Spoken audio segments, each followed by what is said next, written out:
Hey everyone, welcome to Dialog Choices podcast. It's been a couple of weeks, but we're back, and no one can stop us. Well, some people can Well, stop us. I don't know why they stopped us last week, but they did stop us last week. Only time can stop us. Oh god, it has been a few weeks, huh? I think Andrew wasn't here last week, and I Yeah. wasn't there the week before. I think. Andrew Yep, stopped yep. us last week. What was our last thing know. even about? Oh yeah, Well- jeez, that was it was the fucking Horizon Zero Dawn thing almost a month ago. Time pass very quick. Well, Yeah, the internet that's got right. over that, so good job, guys. Today in is the a- first. I'm in like a weird Today's state the where it first feels like podcast time's for- going so fucking fast and slow at the same time. Because what is it? I don't know why, but I uploaded a. Well, I know why. I mean, I don't know why about the time thing, but I know why I did the thing I'm about to say. I started a new channel for uploading higher effort videos and so on, and for some reason it feels like it's been almost a month since I uploaded to it. Like it feels like so much time has passed, and I don't know why brains process time the way that they do. And it's literally has not even been a week yet. It just hasn't even been a week since I uploaded Yeah, that 6 thing. days. Yeah. Yeah, I wouldn't get too wrapped up in that, considering some people will go like half a year or more without ever uploading to their. Oh yeah, high-effort not even like the channels. weird like, oh man, I'm taking too long to upload a new video to it or whatever, but just like that weird brain space of like, for some reason, like the arc of like was like first putting the jokes down to paper, like brainstorming, then like hard committing and like recording it and editing it, then uploading it and putting it out there, getting the audience reaction, checking like the waves of comments as they come in on the opening couple days, and then seeing it every now and then as it wanes and so on over the following days. Then like taking days off. We're not working on anything in general for that channel, but then other days of just working continuously on other projects and so on. And then all this stuff, and then like I look back and I'm like, all right, so it's been like 3 weeks, right? And I look back and it's been 6 fucking days, and my brain can't reconcile that idea for some reason. Like it doesn't make sense. But no, so it's been a learning experience. The my goal was to make video essays, which I've wanted to do forever, and I've been like fucking on the edge of making video essays continuously because I just sit there and like have these like long. I will literally just stop and have a podcast here and there during Let's Plays or at the end of them and so on. And like, obviously I want to discuss certain things at length and would prefer to do it in a more prepared form instead of like just ranting off the cuff the way I usually do. Yeah, Because you want to like get all of it. What drives me crazy in many cases when I do have some of those discussions is I will have like my multiple cores in my brain are processing like the topic I'm discussing. I'm trying to organize it live, and I'll like tuck certain topics away in the corner to be like oh yeah, I just had that thought, but I'm in the middle of this thing, so I'm going to bring it up later, and then realize half an hour later after when I'm like editing the video, I'm like, oh, I didn't bring that topic up at all. I completely forgot. Like same thing for like podcasts and so on, where like certain discussions will happen and there's something I definitely think is important about that discussion, and then it just like doesn't quite make it out, and I don't realize till like days later or some shit. So it's interesting to formulate it all and all that, but I wanted to get in to like, there's like this pressure around. I felt this weird pressure around the idea of my first video, so for some reason I then was like, I should just make some silly dumb video, and that'll be my first video, and then I've already started uploading, and I don't have to worry about like starting uploading because it's already like the cork has popped and it's just going. Oh yeah, that's a good idea. What wasn't a good idea is comedy is so much more editing intensive than like anything else. Oh, So my first video is like a sort of like ironic top 10 thing, which people kept comparing to Donkey, and I saw that. yeah, and there's like this joke video, and it was pretty easy to write. It was just a series of brainstormed jokes over the course of a few days, and then like I crossed out the ones I didn't like and replaced them with new ones. Like at one point, I had a joke about one of the best characters being Nine, the Nine guy from 999, who dies at the beginning, so he's the only character in the game not to be ruined by the character by the game's writing. By the game. Like I was gonna say, what did he even do? Exactly. He just showed up and died. He died like, so early that he couldn't be destroyed by the way that those games write their characters and their stories and so on. except for the fact he was destroyed by the fact that He was literally destroyed by a dumb plot. But he apparently knew that he had to have known the guy with him was the guy that was part of the experiments. Yeah, but He kept saying He didn't. him. He did just it. like didn't know that. Like, how the fuck did you not know that was the guy that you were working with? Like, he didn't at any point go like, "Hey, aren't you the guy who has like?" We can't relitigate that. It will be Anyways, so much. anyways. But that was such. Yes, that plot is so a lot in that fucking game. Go ahead.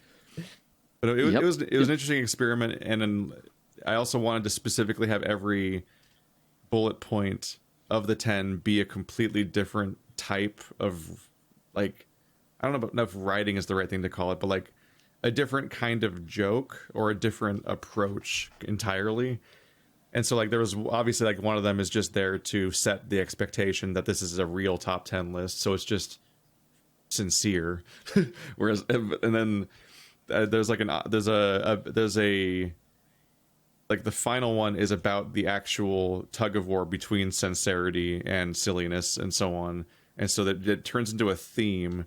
And so I end up having an alternating approach where the sincerity rapidly oscillates between 0 and 100 from bullet point to bullet point, but then also each of the top 10 just had to be a different joke completely.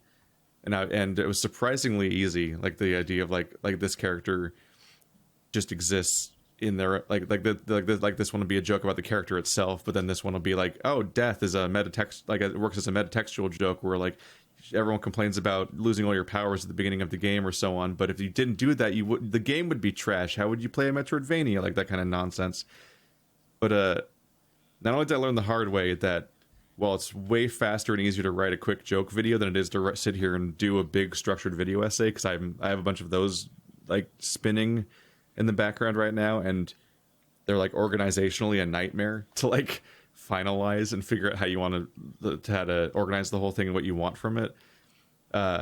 Once you actually sit down and record the jokes and then have to edit it, that is a fucking nightmare. There is so much work to put into every fucking 30-second thing in one of those videos, and it's so much worse than being like, I'll just play some like relevant clips from the thing I'm talking about that reinforce my point or whatever. It's like, no, I gotta have like a bunch of overlapping things that are timed to the thing I'm talking about, and it's a fucking travesty. But even more so is that when you're deep in the 8-hour editing process of making that kind of video, you hate all of your jokes.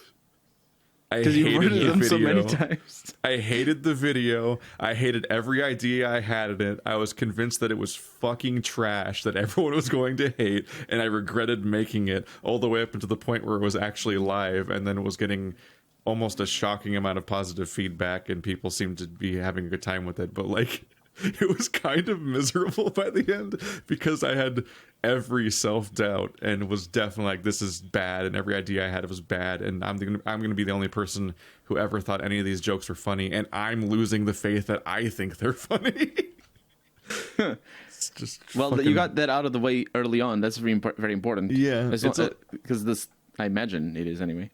It's such a learning experience. Now enjoy feeling it for every video you ever make from now on. I feel like to some extent you might get some confidence from doing more of them and so on. Like, I mean, to go back I to don't know. Donkey, I guess like when you're making them weekly, you might be like, I got an audience, I got a style, I got an approach, I do the neck too, baby. And you just In fact, complacency might be a danger for certain channels, especially if they grow. Yeah, every algorithm chasing YouTube channel has a complacency threat because they're probably trying to make a weekly video, and if you deviate much from the exact reason people subscribed, then you're in danger of that content being ignored and so on. Like without naming, like there was a discussion that I posted in our Discord earlier. There was a YouTube channel that is trying to do Let's Plays, but has a history of doing Warframe tutorials or like how to get this thing guides, or like being like it's like your Overwatch but for Warframe, and it's like, and that happens a lot for like really really complicated progression system games, or ones that are really grindy, and you got to get like the right weapon and the right build and optimization, and it's like Warframe, Destiny, and so on. That kind of channel is a thing. And the channel I was looking at there had thousands and thousands of views on every single Warframe video they had, and then like 20 views or 10 views on their actual Let's Plays. And they're trying to run a channel where they upload like 4 or 5 Let's Play episodes and then 1 Warframe guide.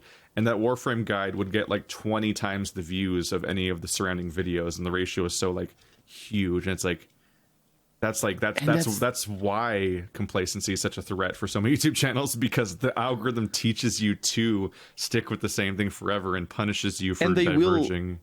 The algorithm will like tank the other videos because the Let's Play is doing worse. And it's like both too. Like, it's not just the algorithm; it's a combination, I'm sure, because it is just the algorithm reflects people's behaviors in many cases and just tries to get them to click more. So the algorithm, in many cases, might suppress that kind of content because it's pretty sure that the people don't actually want to watch it, but it's taught that by the people not wanting to watch it. Like in a much older version of the algorithm, Andrew and I uploaded Tokyo Jungle episodes that would get tens of thousands of views on every single video, and they're like all the most viewed content on sad games from back in the day. And then the other stuff we'd upload would just get trash views, and that was us uploading just 2 different Let's Plays, not even like a different genre like those people are of content, because a guide is not compatible with Let's Plays. And to some extent it was maybe some level of algorithm stuff going on, but it's also like they subscribed for Tokyo Jungle. There was a weird audience for that, and it was underserved, so they all came to us, and we weren't uploading enough Tokyo Jungle. And they only really wanted Tokyo Jungle, so everything else we uploaded that unless it found like some kind of niche, like, I don't know, if we started fucking talking about warrior cats or something, maybe we'd get some clicks. But if you don't satisfy that specific niche, then you just don't get them clicking. And then the algorithm learns from that lack of clicking and is like, okay, don't show those people the other videos necessarily. Because once again, when we talk about the algorithm, and like, it's one thing to have the discovery part of the algorithm where it decides who to show your channel to from scratch, but you're the subscriber part of the algorithm where it's trying to tell you when it tries to decide whether to show videos to your subscribers.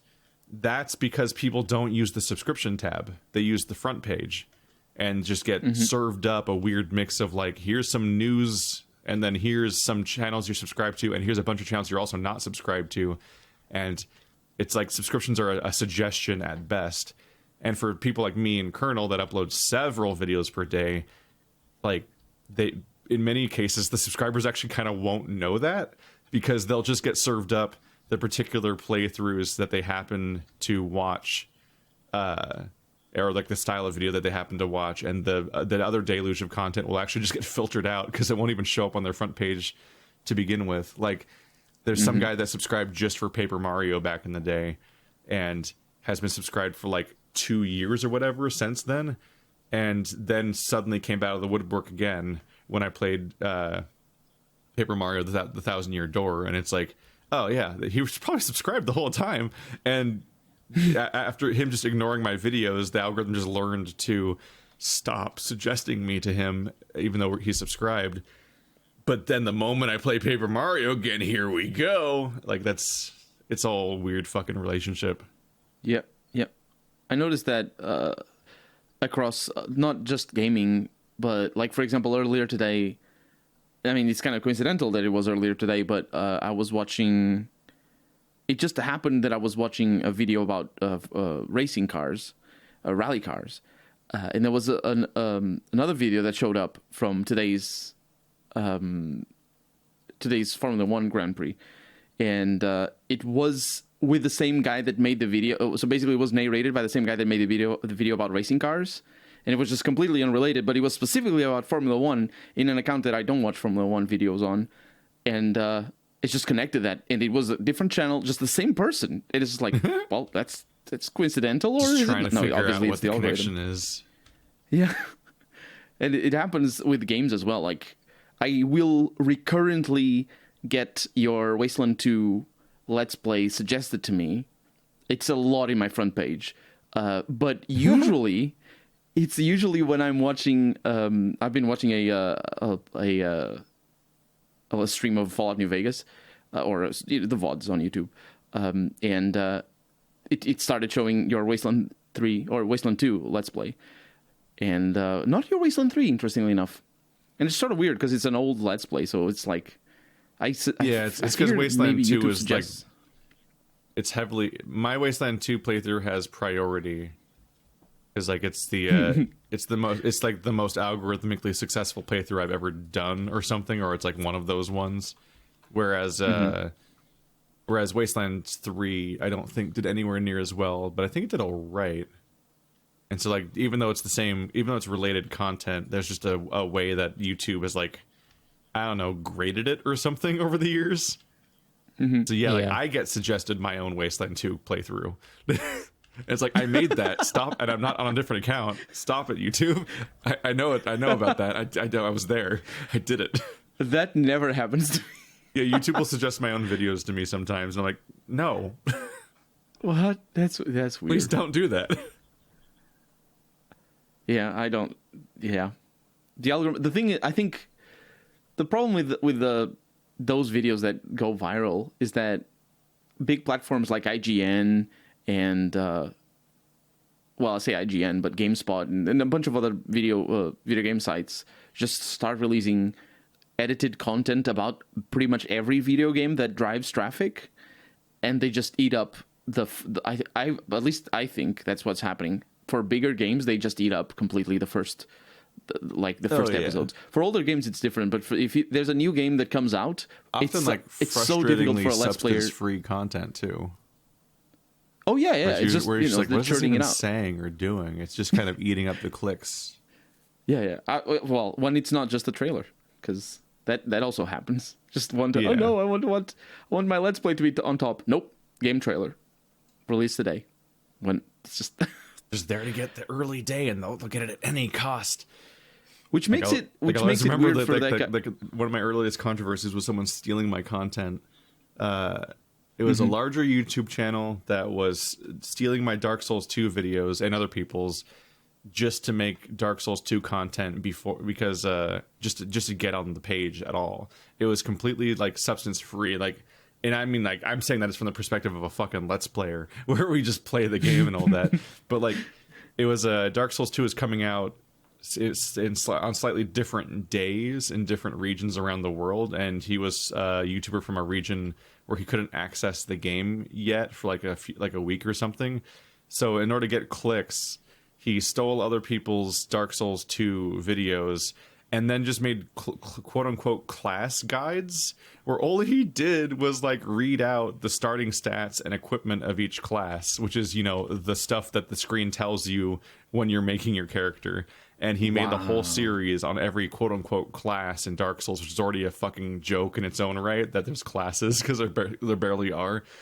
And and so yeah, it was this really surreal video where like I got to I encountered I was trying desperately as a small channel to get any sort of search engine, like any niche. Like I used to I remember I would specifically include my whatever class I was playing as in my title when I made those kinds of videos back then, because I was desperately trying to get anything to come up. And it's like, oh, okay, cool. It's like obviously everyone's playing Dark Souls, so it's like hard to get like massive exposure, but I can be like, here I am. I'm on the top of the page if you type Dark Souls 2 cleric, and like you can tell from the comments, like people found me because they looked up a cleric playthrough, and like that was my one claim to fame, and that was like, and Dark Souls 2 was such a big kick back then that like that's a non-zero element of me getting to where I am right now, and of it being even a job and so on.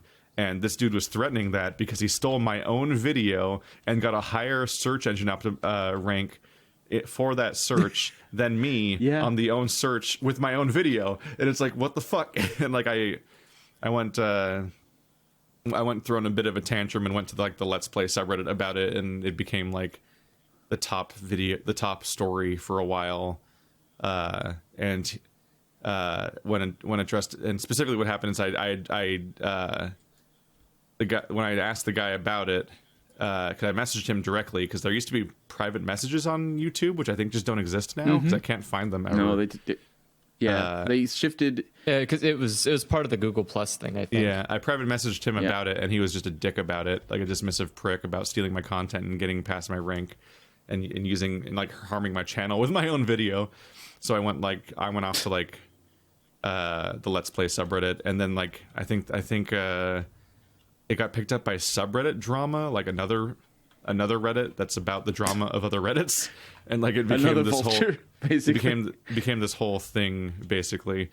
It was just the silliest shit, but like, yeah, like, you're desperate for any kind of ranking, and the more it's really hard to advise anyone to become a Let's Player now, specifically because like even back then it was so packed that it was hard to get any attention, and now it's like, yeah, how do you get past the fact that like nowadays every online gaming publication has gotten their like their content farm figured out, where they put out like 10 videos a day or more, and they just like astroturf every single new release that you would potentially have eyes on it, so you don't really have like a niche to get in now. Yeah. I for a while I've been just basically focused on serving a certain audience. Otherwise, it's just there's no, because the problem is when you're focused on just doing something for somebody that likes seeing what you make, it's rewarding in and of itself, as long as there's somebody watching, right?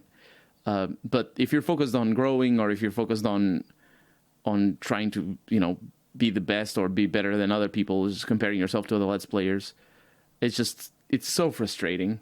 It's just that's why I was gonna say that guy that was doing Warcraft, World of Tanks, was it World of Tanks or Warships? Warframe.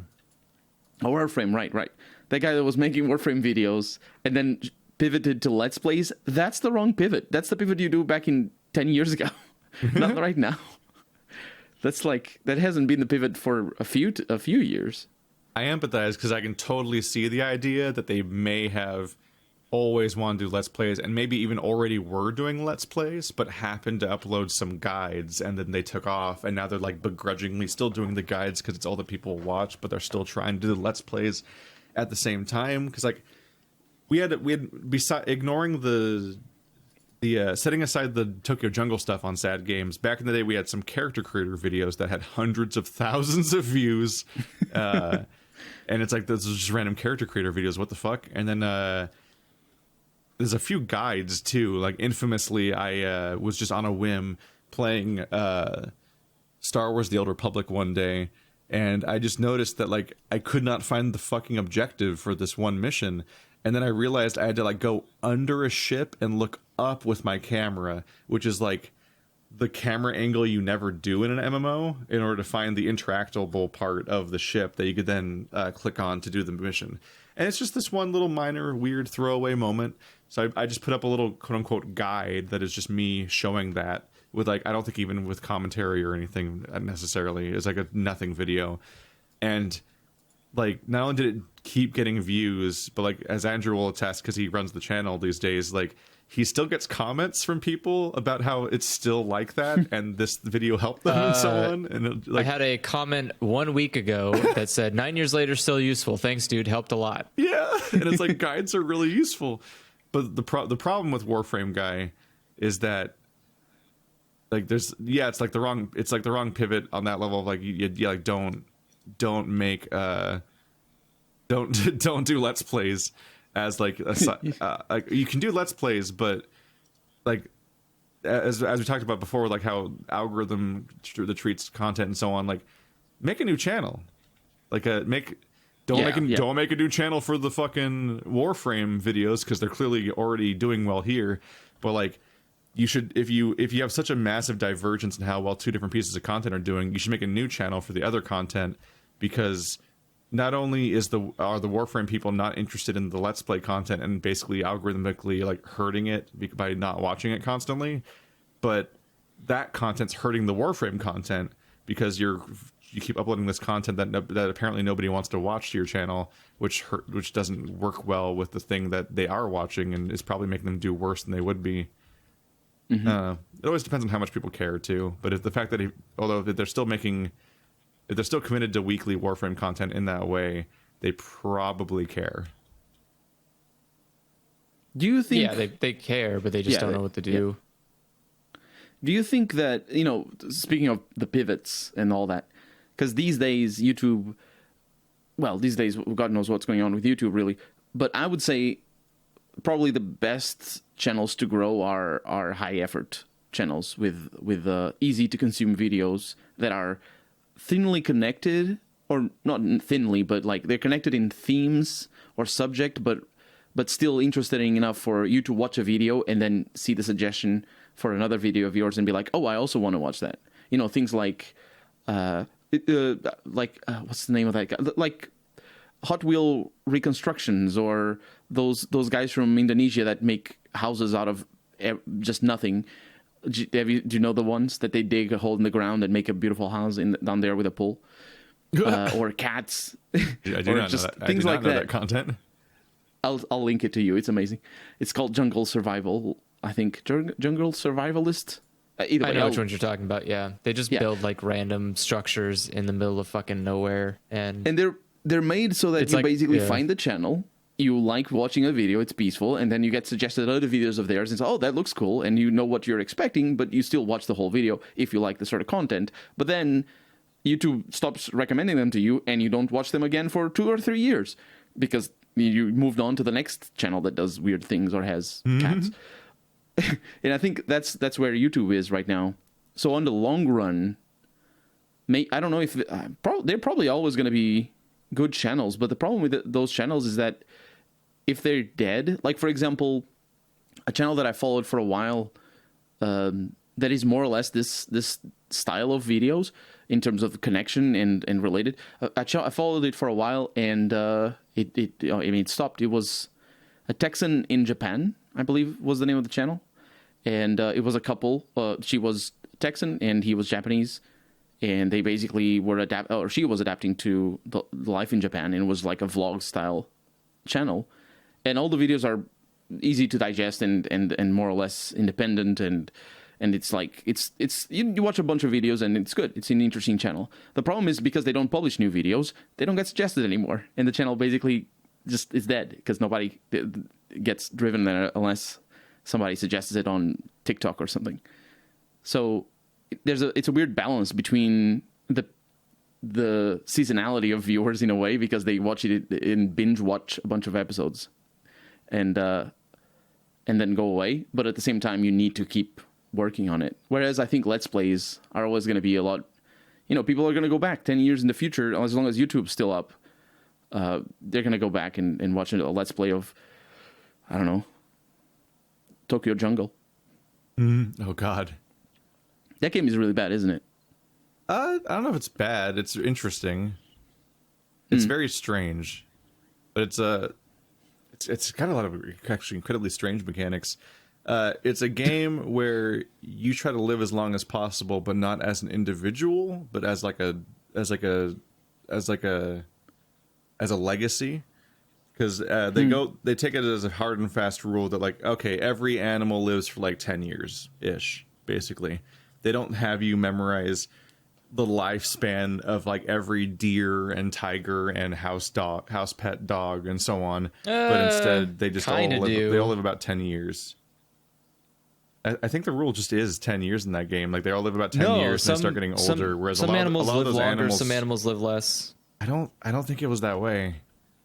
Especially dogs live for like around 15 years. Cats can live up to, I think cats can live up to like 20 years. I think a lot of the animals in that game can live to be like 30, 40 years old. And they don't live that long in the game at all. There's a prime area. So like by 10, you want to mate with a new animal because you're still in your youth. So you still have all your good stats and you want to you want to get that onto your children. And so the older you get, the less better your character is, and you want to hit that peak time to move on to the next phase or next generation. So that way you can have better and better and better statted animals until you get to like the late game where fucking it did. No, that's why the point of like that's why it mattered getting the mate, because certain mates give you for mating either. I think it was just that were going to be in danger more as you got older. But anyway, like yeah, like it was a game where you played as creatures that lived for about 10 years and then started getting older, and the aging was manifested by your maximum health literally going down the longer you went on, was how they sort of aged you out. And so you would go into various regions, and there'd be a mix of there'd be a mix of animals that are some of them are antagonistic and some of them are just kind of there. And based on whether you were playing as an herbivore or a carnivore, you either had to stealth around the carnivores and go eat plants, or you had to like fight and eat anything that was there. And your goal was to mark your territory by finding a certain all the marking spots in a certain region of Shibuya. And then once you'd marked the territory as being your own, it would populate that area with mates, and there'd be like there'd basically be a mix of different mates that had like the heart that was floating over their head would indicate their quality. And so there'd be like low quality and high quality mates. And if you found the high quality one, then you'd have more offspring than you would if you had a lower quality mate. And so that's where it gets really fucking weird, is that if you mate with one of the if you successfully pick one of the mates and take them to your den, then it like it actually starts a mounting animation, and then it fades to black without actually before the actual action starts. Then it fades back, and now you're no longer playing as your character. You and your mate are both sitting in the den and will never move again, and you play as the offspring that are all tiny babies running around. And if you picked a shitty mate, you'll have like the one offspring that you're playing as and one follower that trails directly after you, like in a JRPG party where all your parties following you around on the map. And if you got a high quality mate, suddenly there's like fucking 5 of you, and they're essentially 1-ups. Like they're all chasing you around as a chain, and if you die, you control the next one. And so it gives you a higher chance, because it's a roguelike, of successfully getting to the next generation each time, is that you have essentially more lives, but they're following you around, so they can actually just get like, if you can kind of like a bear or something, and it just swipes at you, it can take out like a bunch of your other lives without even hitting you necessarily, and then you're fucked. Yeah. And so it's just crocodiles are like the most deadly because they have a huge swipe radius. Yeah. And so like if you're a deer or something, you jump, there's a delay on the jump. So like you jump and the rest of your team jumps. So you have to jump ahead of time so the rest of your team jumps in time so they don't get hit by the fucking gator swipe. And like if they get hit, it's like one hit and they're dead. And so those deer just fucking fall down. And you're like, well, there goes 2 of my lives into one gator swipe. That fucking sucks. And like most roguelikes, it's got like it's an arms race between you and the level in how powerful you are, because the level itself will start populating hazards, like having certain areas have poisonous air, so you have to, which encourages you to get the fuck out of that region, and it pushes you to go into less certain locations and explore potentially worse areas. But then the animals themselves also just keep getting bigger and worse each like era of the run, essentially. And so you're just trying to live as long as possible. And almost bizarrely, the game has local co-op where you can pick 2 different animals even. And so it becomes this juggling thing where you're alternating from region to region, getting each of you between which one of you gets to like mark the territory and take a mate each region, because you're trying to juggle the fact that like this is all happening in real, like the time, like it says what year it is on the top of the screen, like how many years you are into the era, and that is not a slow clock. It is ticking away. Like it is a very time dilated game, or undilated, reverse dilate. I don't know. It's a very fast time frame. Shrink.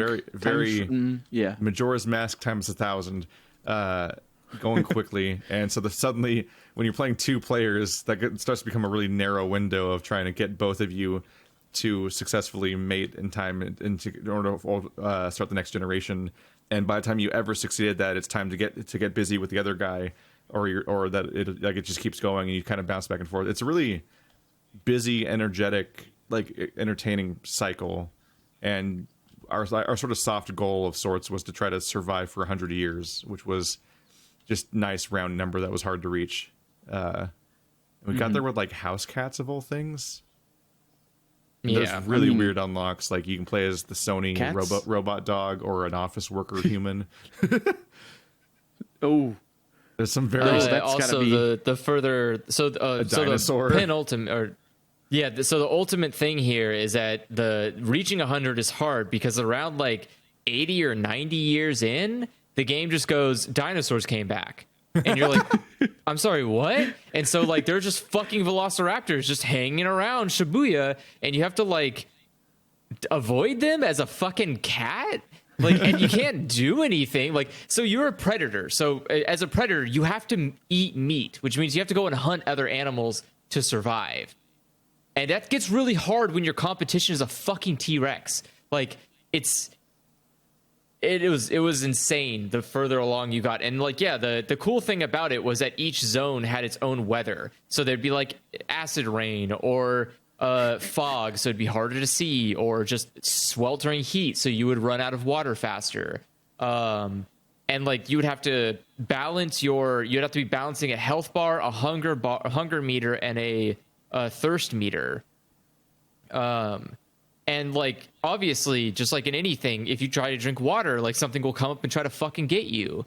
And so you got to be careful about that. Or if you're like if we're playing co-op, the strategy we always had was one of us was a predator, the other was a herbivore, because then you don't have to compete for food, because competing for food is really tough. Like being a herbivore is hard when you can only eat one type of food, and that's not the dominant type of food in the game, because there's always animals, but there's not that many plants.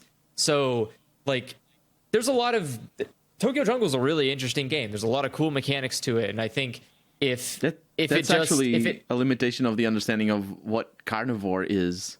You can't, as an animal, you can't eat anything. Like, I don't know, if you're a fox, you don't just eat anything that shows up in front of you. Like, imagine you're a fox and you eat a snake. Maybe the snake has a protein that'll kill you, or I don't know. There's a lot of things that it's like I said. Yeah, the game, like plants. the game would crunch everyone to being relatively similar.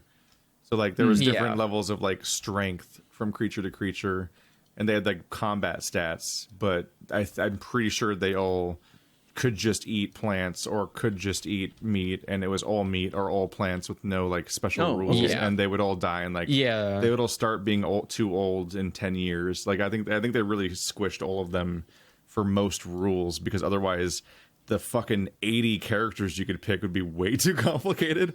So it was really just a matter of like, but that could be fun. How good they are at combat versus. Oh, other it is. things. It's fun, Like but it's not. Like when you got a stupid so, little bunny, and you're like, I'm a rabbit. Yesterday I was a tiger. Today I'm a rabbit. Yeah, this is a problem. But but the deer had the best kicks.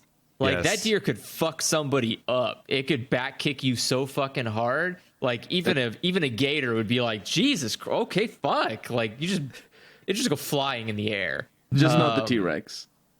But you can kick the shit out of a velociraptor. Are you kidding me? You can do whatever you want. Deer are not nightmares.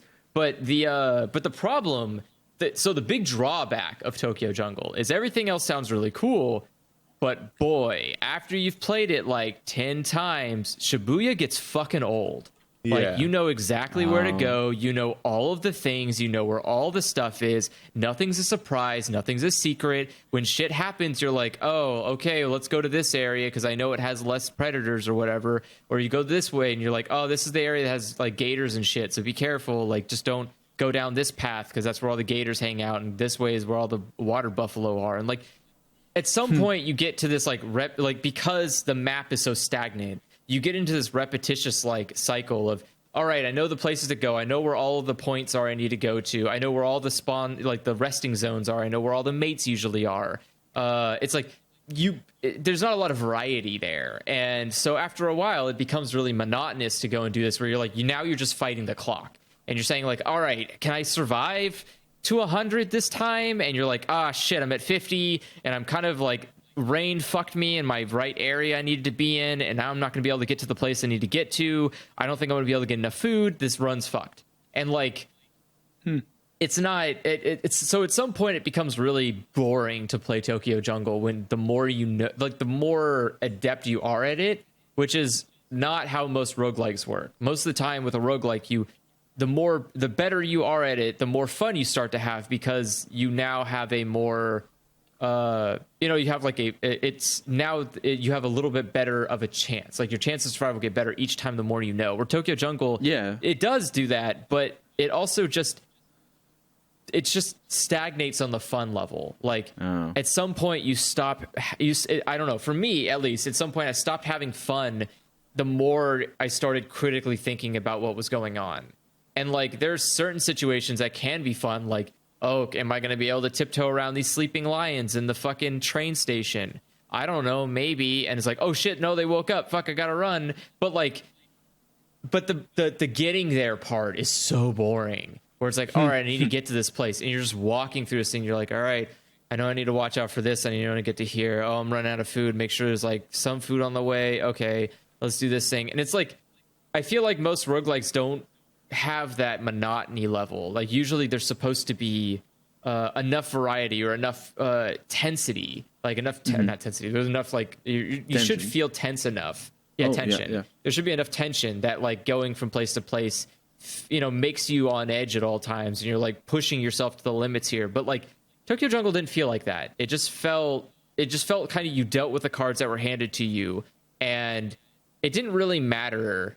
If you knew what you were doing, it didn't really matter what direction you went in or where you went. It was just about what you needed at the time and what was available to you. Because like I said, the weather patterns changed the availability of areas. And like, I think the most that the map would change at any point in time was when the dinosaurs showed up, the underground would start opening up. And so there would be like tunnels below the ground that you can travel through. But they were shitty, and you should never take the tunnels under Shibuya ever unless like you're a lunatic for some reason, because they're devoid of anything.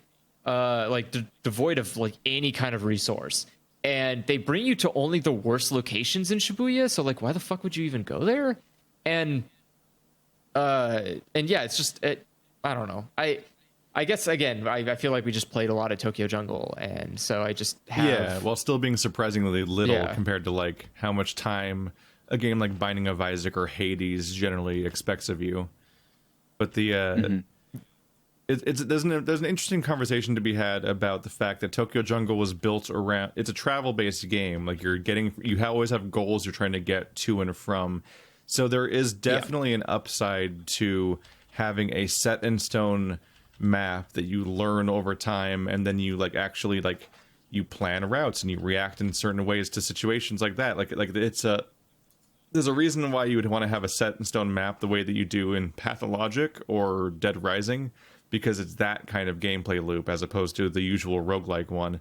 But that does mean you're going to play the same map over and over and over again. And it's not going to be a different map each playthrough, at least not that substantially. And I would have been okay if there was like an option for other maps to pick. Like, it doesn't have to randomize. It doesn't have to be like, like Binding of Isaac or Rogue Legacy.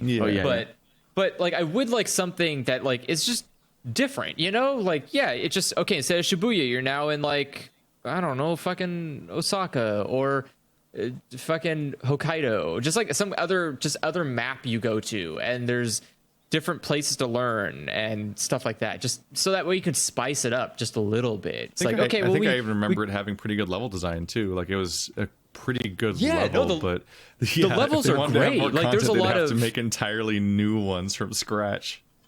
Yeah, but like, and yeah, Tokyo Jungle, I love the idea that there's a lot of verticality that you can take advantage of. Like, some animals can just jump onto the roofs of buildings, and that's a strategy. That's a good strategy. Like, that's how we survived as a cat for 100 years, because we like fucking stayed to the roofs when the dinosaurs were downstairs. And it's like, well, we can't go down here. There's fucking raptors.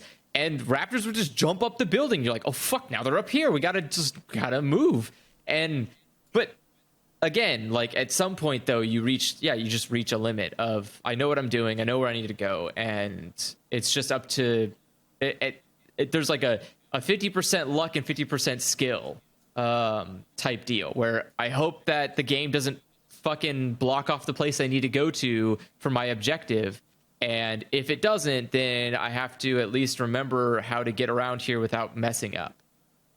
And again, that loop eventually dries up. Yeah, there's just an element of like, there's like a natural cycle with a game, and what encourages you to ignore that natural cycle, just like living. What encourages you to ignore that natural cycle is when you're YouTube channel starts algorithmically rewarding you for playing said game, and so you get into the situation where it's like, do I let this just die naturally when I don't really want to play it anymore, or do I keep feeding the beast forever? Like one fucking like achievement hunter that is required by law to play Minecraft for the rest of their lives, or Northern Lion with Binding of Isaac, or so on, or maybe even Derf with Scrap Mechanic. Like there's that's like the threat sometimes is you can back yourself into a corner where the one game becomes the identity of your entire channel and so on, which is just really dangerous if you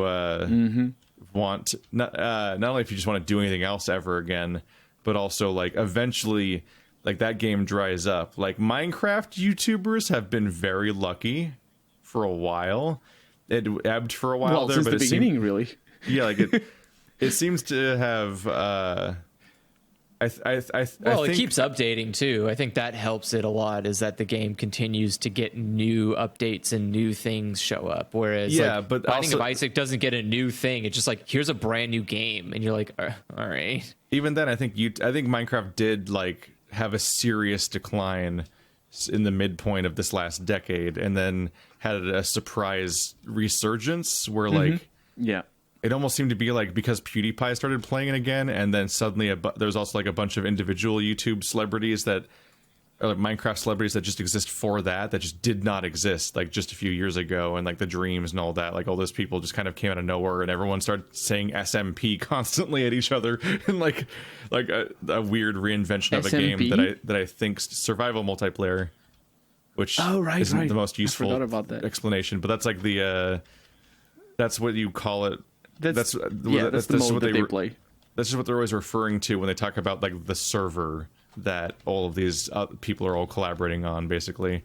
And like suddenly you got this big spike and so on. But there's a lot of people that attached themselves to Call of Duty back in the day, and it did not have the best curve for a lot of them, and did not necessarily have the big revitalization. Like the franchise seems to still be doing well sales wise, but like the YouTubers that who were just riding that wave originally, I think largely found that that well ran dry. And so like it's very risky to be completely tied to one game, both for your like own sanity's sake, but also like just the aspect of like will it even be there to support that in the long term? Like World of Warcraft's been around for a long time, but do you still want to be covering the same show forever, and is it still hitting the same feelings for you? And also, is the popularity still there, or like the latest decisions made by Blizzard or whatever are going to tank your whole thing? Like I think about like the people that are like, it's like I specialize in being an off tank or whatever the fuck in Overwatch, and then they're invited to go over to like the fucking stream for Overwatch 2 where they're announcing 5 versus 5 where they're going to delete the second tank and so on. And like there's all these, it's kind of been memed how like certain community members that are known as players were kind of like making certain faces at moments of the reveal, even though they were on the show with the reveal, because they're kind of, there's like the moment of introspection of like, wait, what's going to happen to me when this change happens? So like the flexibility is really nice, and it's threatening and worrying to be super attached to something. So there's an art to it which is like, I guess is what I tried to figure out with my channel, was like you try to ride out whatever weird successful thing you get, but then also try to figure out start trying to figure out like, how do I diversify this into other things? What other stuff would the people that like this thing like? Because if you just keep producing the one thing for too long, you really solidify the idea that that's like the one thing you're allowed to make, and then that's going to be like this living prison when if it does eventually become like your job making that kind of content. Yeah. I think the problem is that for some people who are either just more keyed into the communities, or because they're better at doing video content. For some people, like they make a channel and it just rises to success and reaches 1 million views or something. Sometimes that happens, and that's it. That's the channel. The fad has gone away. Let's make another one. And they go on to make, like, there's people out there that have made 2 or 3 channels in the style of, like, for example, Linus from Linus Tech Tips, they do, but obviously they come at it with a very different perspective and obviously a team.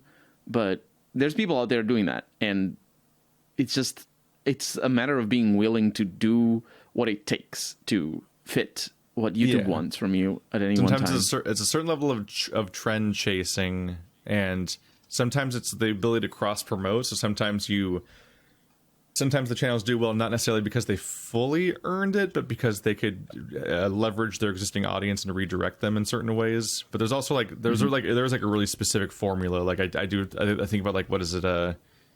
Like Jack Saint did a good breakdown of Bon Appetit, and how, like, there's a really specific formula. For example, when it's like, oh, I'm just gonna make a show where I'm cooking or whatnot.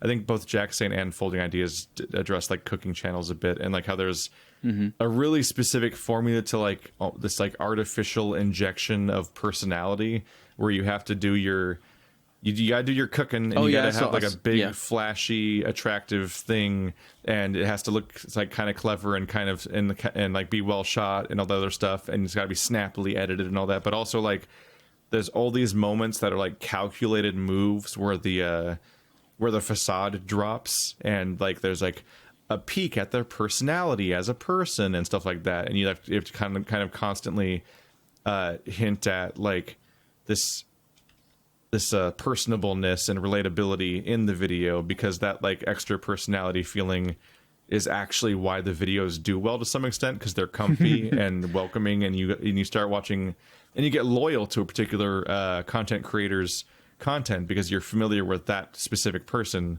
Like, I think of, like, the lady for, I think, Bon Appetit, that would be like, I'm gonna recreate this sweet today, and she's got like the black hair with the one shock of gray in it and so on. It's like she's a recognizable person, and they'll talk to the cameraman and back and forth and, like, joke a bit because it's like the aesthetic.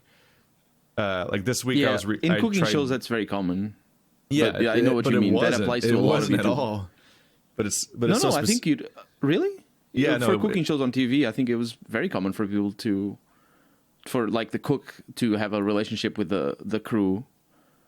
There's studio. differences. I think in the, I feel like in like the craft and cooking shows, like the Barbra Streisand stuff or whatever, it was much more like, I feel like a lot of the shows were, like, much more cold. Like, it was all about this warm person on camera and so on. But maybe there it's wasn't different in the US. There wasn't a lot of the, like, DIY YouTube injection, like, because that kind of stuff. The kind of stuff that YouTubers do would be seen as wildly unprofessional in many cases. But it's the reason why they feel relatable is because they're specifically breaking that rule in the first place on their content. In a way, it's just an extension of the same mentality that made reality TV become all TV. It's just that sort of breaking from tradition, I think. And, like, if you don't have some kind of parasocial element on your channel, then it actively hurts your ability to do well in a distressing way.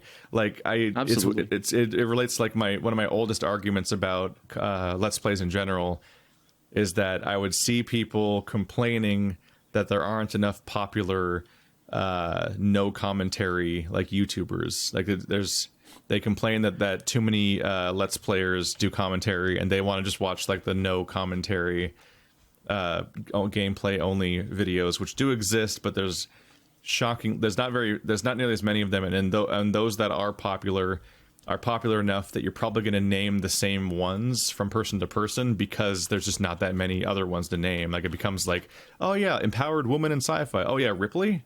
It's like, oh yeah, no commentary Let's Player, MK Ice and Fire, and still, I'll think of one eventually. That's not him. What I don't understand why people complain that there aren't enough. As long as there's one, that's enough. That's the thing. That's exactly the thing. Is like, that was the argument. It's like, one, I was like, I don't know. I mean, at this point, I've made the point before where I'm like, I'm not sure if Let's Plays in general are fair use. But at the time, I was like, if you do no commentary, then you're just dropping all pretense of this being fair use. So there's that issue.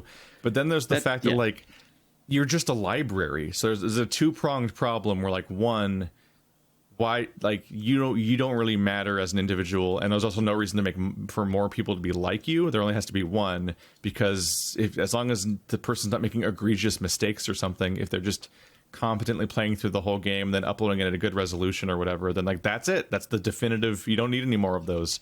Like, so there's no reason for there to be a market of them. But also, yeah, like if you're trying to make a channel, there's no reason for loyalty or for people to follow you necessarily, because you're a library. You're not a person. You're just playing games at random. Like people watch my people subscribe to my channel to watch me play the games because they know who I am and they're familiar with me and they like my personality and the way that I do it and the way I break things down or whatever my approaches are, and they got comfortable with my flaws or whatever the hell.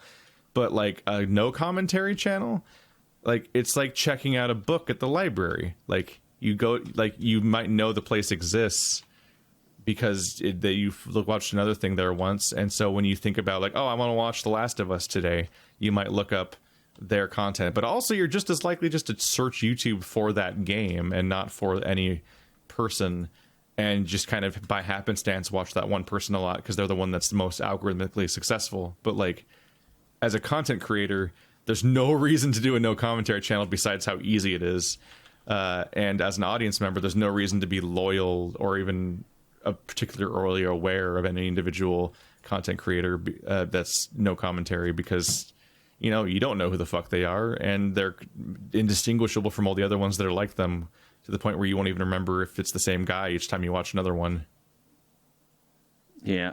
But the parasocial stuff's important, and so that's what you notice. That's is like what I mean. Every craft channel, every channel that wants to tell you about cast iron skillets and how to cook your meat, every cooking channel, everything. Like there's always that personableness. Like I watch Anne Reardon, and like she like brings in her kids and her husband, and like her husband does taste tests of her like debunking videos and all this other shit, and it's like it doesn't work otherwise. Like the people won't watch it. It will be, That's why you'll be squished out by other people that are doing that. That's why I say that you absolutely have to know like what the platform takes and be willing to do what the platform takes to be successful.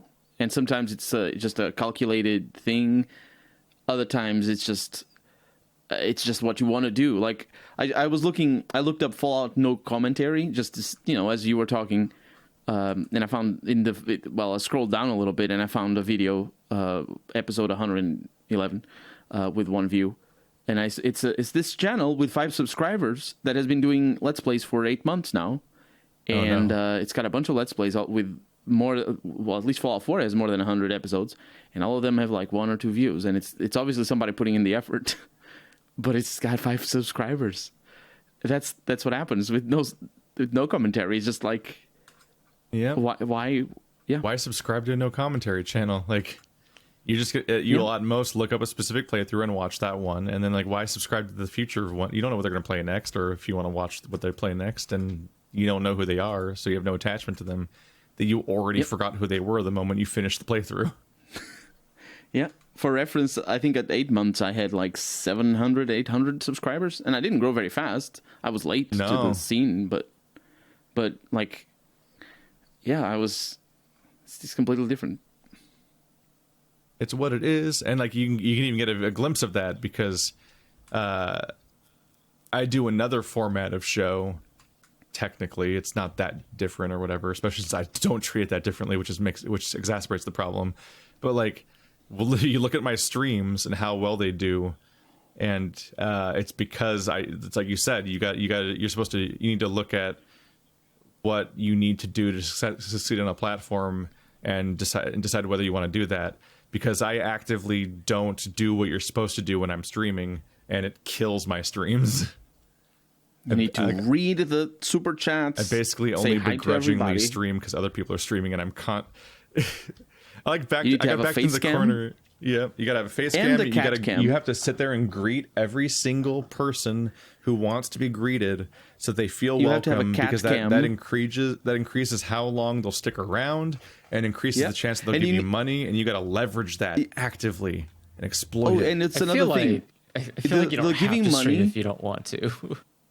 Well, you don't have to, obviously, but like if you want to be successful, you have to. The thing about giving money is I stream begrudgingly because I originally did it because people I was with were streaming, and so they're like, "Where's his perspective?" And I'm like, "Fine, I'll fucking stream."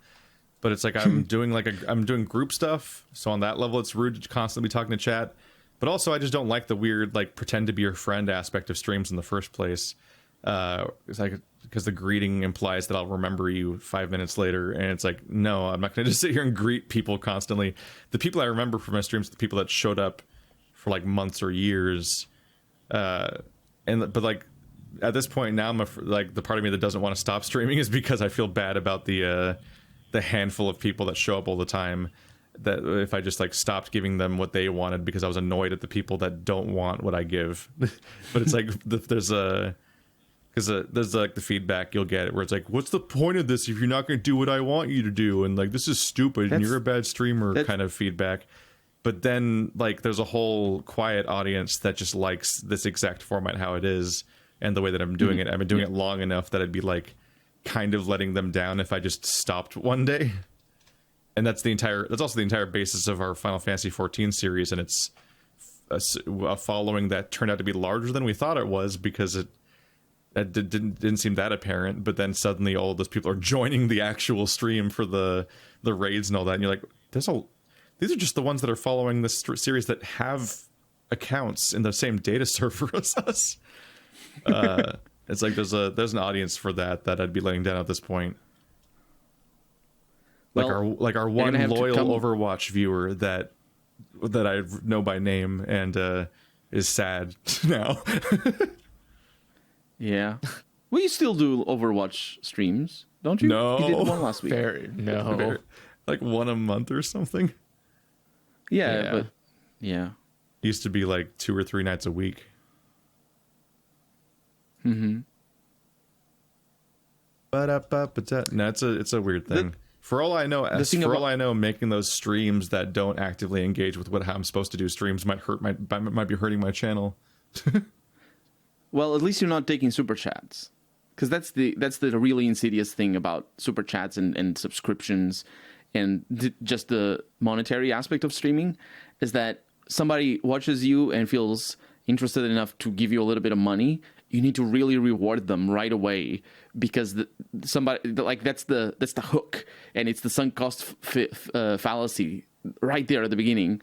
And if you really want to be successful on YouTube or Twitch or anywhere, you need to tailor your stream to allow people to have that hook be rewarded immediately. And then that's it. You don't need to really, really worry about them anymore. As long as you rewarded them that first time, they're going to be chasing that. And it's so insidious to think about it like that. Yeah. I don't, obviously, but it's like obviously that I think I got it to a point everybody now. Else does. I think I got the setting to a point now where like I can receive money, but I think I disabled the super chats themselves now, so it's just a donation. But even those I don't love. And like to some extent I just like ignore them, and I feel bad about ignoring them because they gave me money and it's like shown in this big flashy interface that there's like a socially acceptable way to respond to and all that. But at the same time, like I don't want to like interrupt our multiplayer sessions constantly with being like, wow, thanks for the $10, blah blah blah. And also not only because it's rude in the just in normal interaction and all that, but also because like I've watched channels that started doing that stuff, and I found it aggravating and irritating and killing the pacing. Yeah. And like, you know who cares about the fucking donation read? The guy who's making money is happy he's making money, and the donator's happy that somebody said their name out loud, and the other hundreds or thousands or tens or hundreds of thousands of people are just like, all right, so get on with it. Is this the part I skip, I guess? Like, I used to watch fucking... What is it? I used to watch Previously Recorded, which was Red Letter Media's streaming and Let's Playing channel for a while.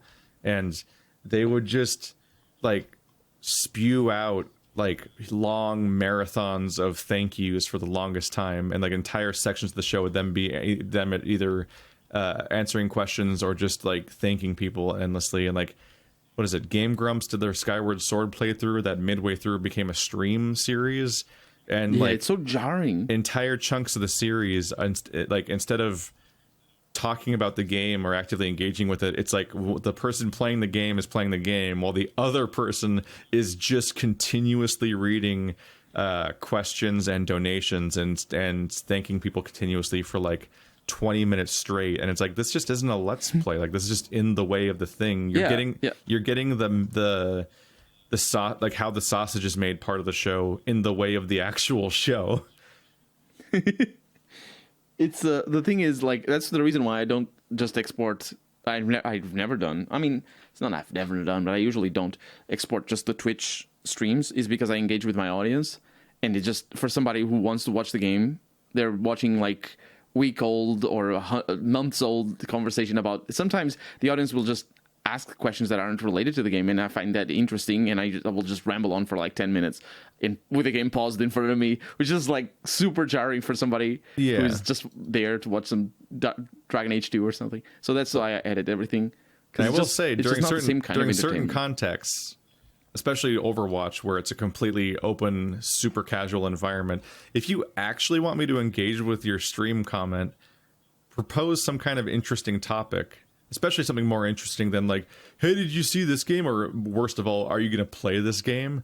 But there's so many people that will come in, say hi, and then go, oh, so you don't read stream chat? And that's all of their inputs. And I'm like, you wanted me to, that's your level. I'm not reading enough stream chat when I literally just don't greet you back on an individual basis. And I'm like, I don't play I'm not playing that game, man. Like, in multiplayer, bring in up multiplayer something sessions, fucking interesting. The other people have figured it out. Like they'll talk about interesting topics, and I'll organically incorporate that into the stream as a whole, because it's like, oh yeah, let's talk about that thing. Mm-hmm. I don't know. Sorry, go ahead. No, I feel like streaming is definitely a very specific thing. Like, I feel like it's a very specific type of content you're making. So if that's what you want to make, then make that. But if not, I don't know. It seems silly to like put yourself into a situation that you only get to feel like you're not doing the right thing. Yeah, I don't know. But I also feel like when you're making content you're streaming, like, you keep that as streaming content. Like I started, I did Cyberpunk 100% on the stream. Like I didn't play that alone at any point in time, because I started doing it as a stream, and I'm going to finish it doing it as a stream, because otherwise it would be a jarring mishmash where you're just going from one end, you're going suddenly talking to people. You mean like the Game Grumps thing? I thought you meant like uploading it. No. I meant like the Game Grumps thing. Like, if you're gonna play a game, play the game either on camera or not. And like there's no reason, it'd be like, basically it's like coming into a game halfway through playing it blind.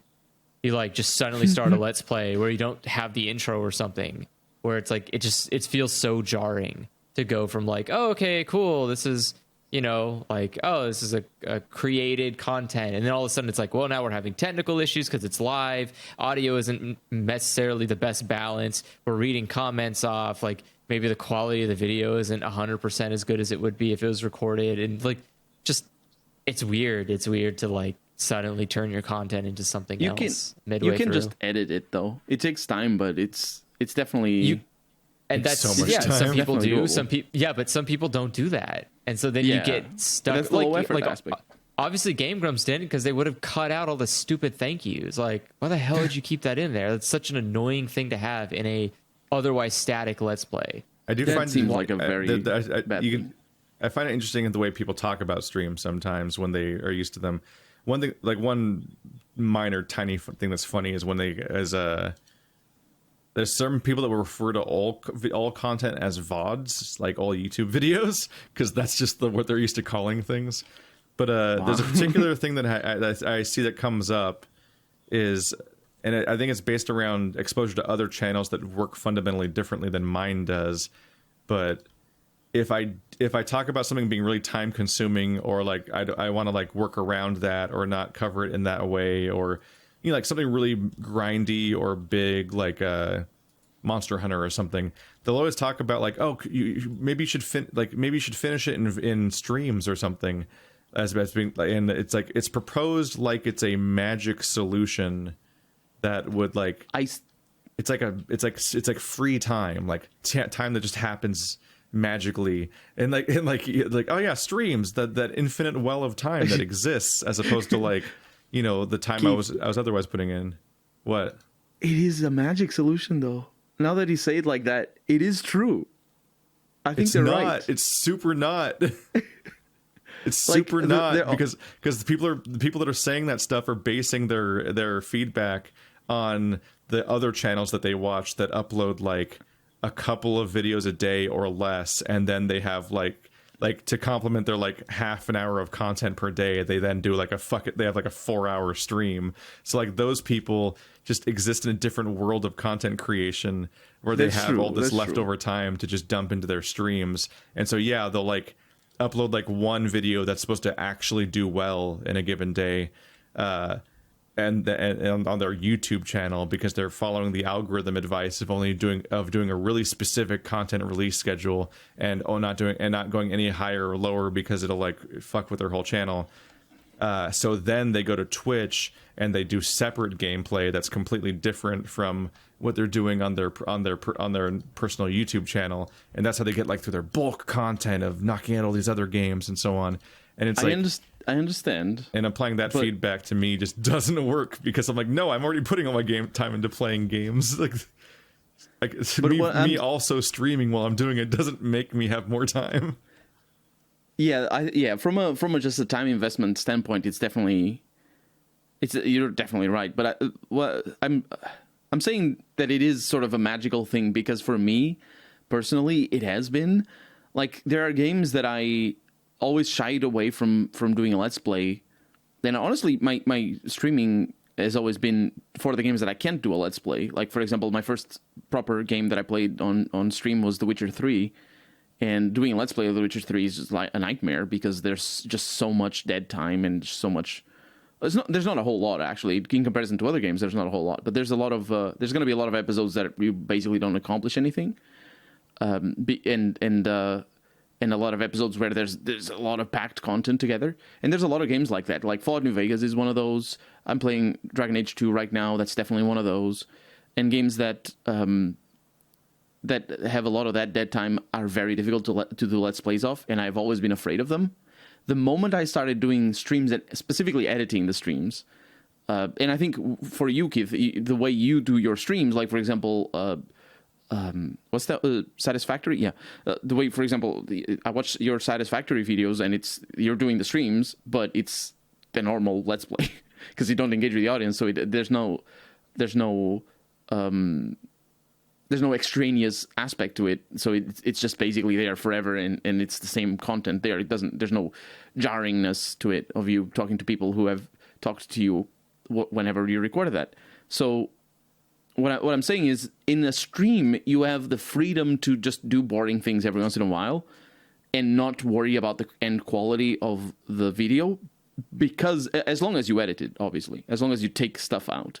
But what happens, and I think where the magic comes in, is specifically if you engage with the audience, where it just keeps you going. I think it's different because at least for me, when I'm doing a let's play and I'm not editing it and I'm just on it, I need to be on it, and that can be very fatiguing. It's even if it's just half an hour at a time. Even if you're not recording more than one episode, it can be fatiguing. So you need to psych yourself up and be ready for that. But if you're on a stream, the audience kind of pulls a little bit of that weight. And then if you just if you want to pause for a little bit and you just pause, and it is a little bit magical. I understand what you're saying though. Like, yeah. Obviously, time is not going to show up out of nowhere. I can't turn it off. I can't go into like I don't give a fuck mode, where I just kind of am hanging out and like, sure hope the audience proposes a discussion topic that fills some dead air or something. I can't. Every time that I'm recording in any situation, it has to be like it's either I'm doing a single player thing, or I'm doing the commentary the way I do, or I'm with other people and I'm talking to them, and that's what the show is now. But like the stream thing, I've just been like, I don't know what's gonna happen today, and we're just gonna hang out, and I'm just gonna let a bunch of dead air happen or quietness or whatever, and like that kind of aesthetic. Like I think the only time that I fully enter don't give a fuck mode is Overwatch streams, which can go on for 4.5 hours or longer in many cases, and it's just like we're just playing matches, and I'll talk back and forth with Andrew, like just as it goes on, but I'll also like absolutely just be in like try hard mode where I'm not even talking for like entire chunks of a match potentially, even though I will still reflexively commentate on the mistakes I make and things like that because I can't ever stop talking completely. But and that's when they'd be like, oh yeah, let's bring in this topic, and then people are like, wow, I'm not used to hearing you respond to chat or whatever. But it's like, I don't know, maybe if you're actively talking with chat all the time, you cultivate a situation where where people don't suck, because my audience, the majority of the comments just suck in the stream chats, because it's just say hi to me. Well, I'm mad now. And like, I don't like this dynamic. I don't want to engage with this.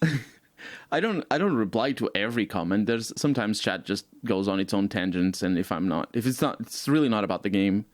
Yeah, I don't think I have enough chat for them to actually talk to each other most of the time. It's so rare to see a conversation happening in chat. Yeah, Twitch is different as well. Like I feel that YouTube is just more. People just join in and go away. Because people are not on YouTube to watch streams, and it's just they're there to watch videos that last for 10 minutes or 20 or a half an hour.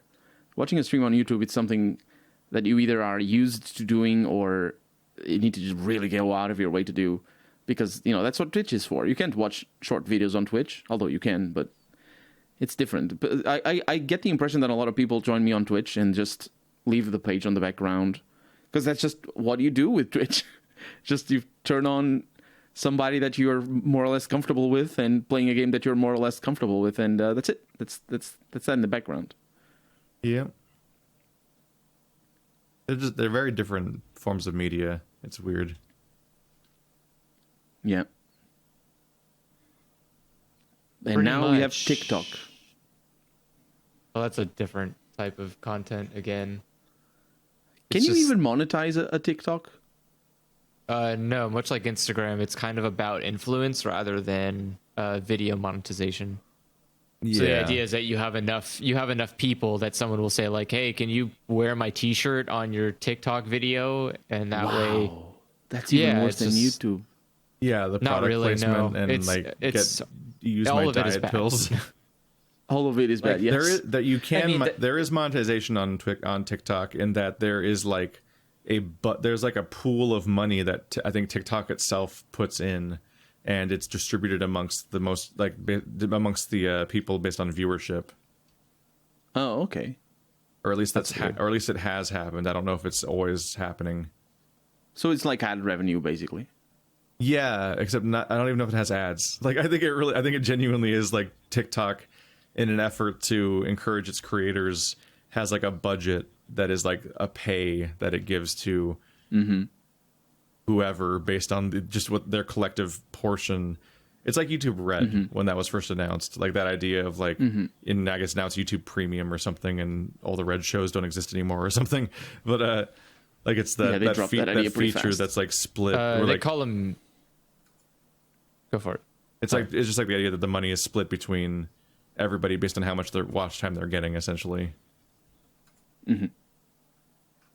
Yeah, the what's it called? Isn't it premium? What was I going to say?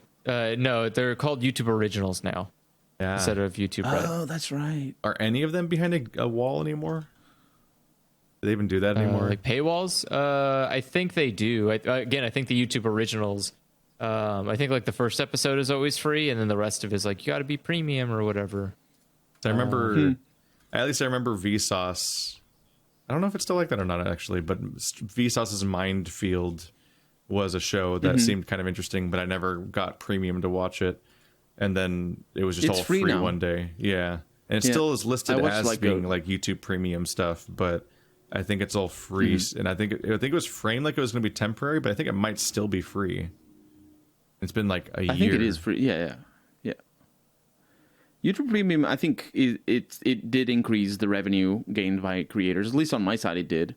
And I think from early on, it seemed like it was a good deal. The thing, oh yeah, obviously it's within a broader context of a strategy by YouTube the fact that they push so many pop-ups and that they have so many ads these days as well really drives premium membership.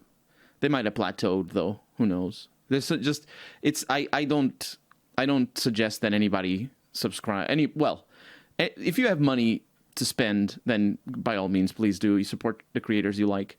But for people who are strapped for cash, like, subscriptions are so easy to fall into. We've talked about it before, but it's just like, it's so easy. Oh, it's just $5 or $10. And for some people, that's nothing. For a lot of people, it's a lot of money. But still, even for people who get your Nebula subscription now. Nebula is actually a good deal. No, I'm talking about, I have that. Yeah, I'm talking about YouTube Premium. It's just like, it's so expensive. And I just checked, and one third of my estimated income for this month from YouTube is from YouTube Premium.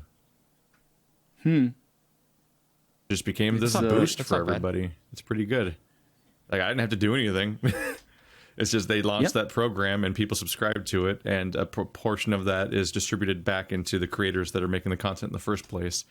And it was I think part of it was like a response to the adpocalypse stuff, and that it was like, okay, what if this platform isn't going to be sustainable from ads alone for a variety of legal reasons and just people pulling out for certain reasons and so on.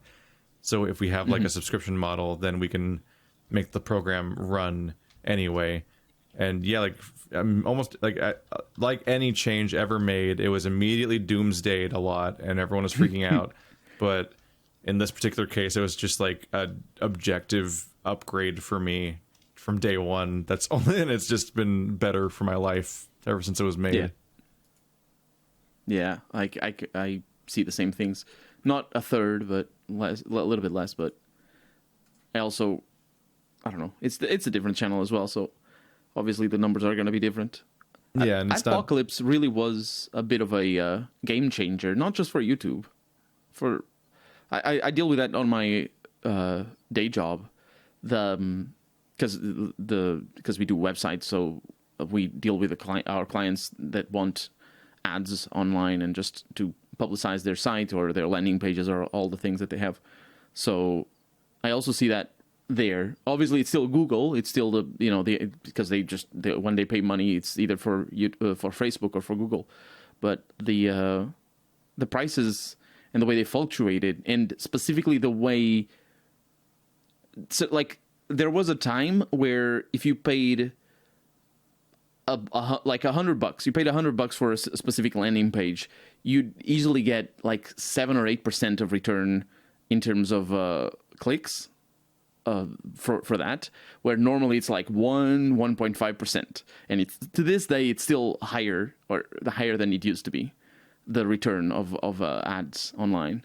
And I think you probably saw on your side, I don't know if you have YouTube Premium or ad blocks or whatever, but so every once in a while there's going to be like this YouTube channel doing ads on YouTube for their own channel. And obviously that's like, why are you doing that? And I don't think that is a good idea. But then again, I've never done it. But the point is, ever since I saw that feature, I definitely wondered, like, is that even worth it? That sounds very pyramid scheme. It's a very PragerU thing to do. Because they're the website that constantly advertise. They do it constantly. You get so much fucking. But they have money from outside because they're loaded. You get money from outside. Yeah, they're bankrolled. But like for small channel, I've seen small Let's Play channels be like, "Hey, look at my Let's Play channel. I play games like this." It's like, no, I'm watching this other Let's Play channel. Yeah, it's really either way. But the point is the return on investment super fluctuated back then. I think this was 2000. The Apocalypse was 2017 or 2018. I don't remember exactly. I don't remember anymore. Yeah. God, remember when remember when we were gonna never get to talk to each other again?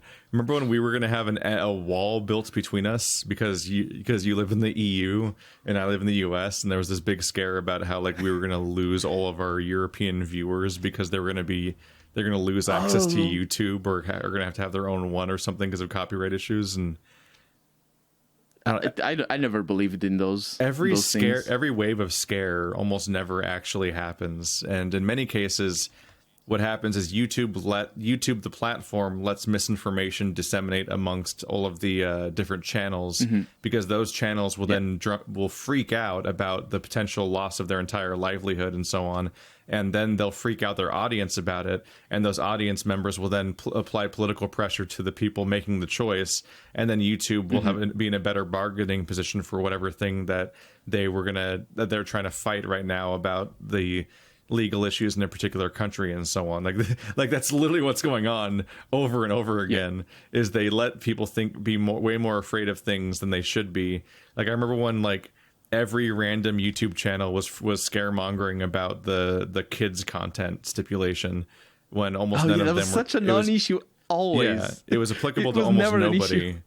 And the people that it was applicable to were people that were much more guilty and always should have known they were doing something wrong, and we're just finally having a comeuppance for it.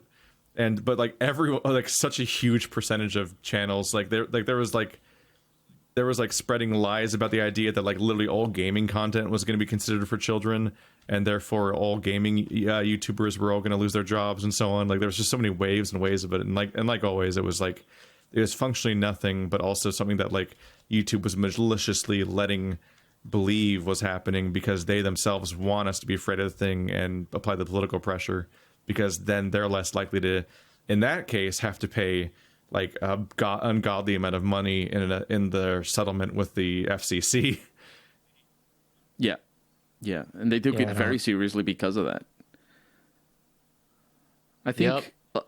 And now we got a new uploader that sucks. And sometimes when I get to the last page of it where you actually publish stuff, it fails to load the last page. So I have to close the entire thing and open it again, because it'll like freeze the 4th or 5th page and stay there even when I click forward to the new pages. And then I can't publish the video without starting over, kind of. Oh, that never happened to me.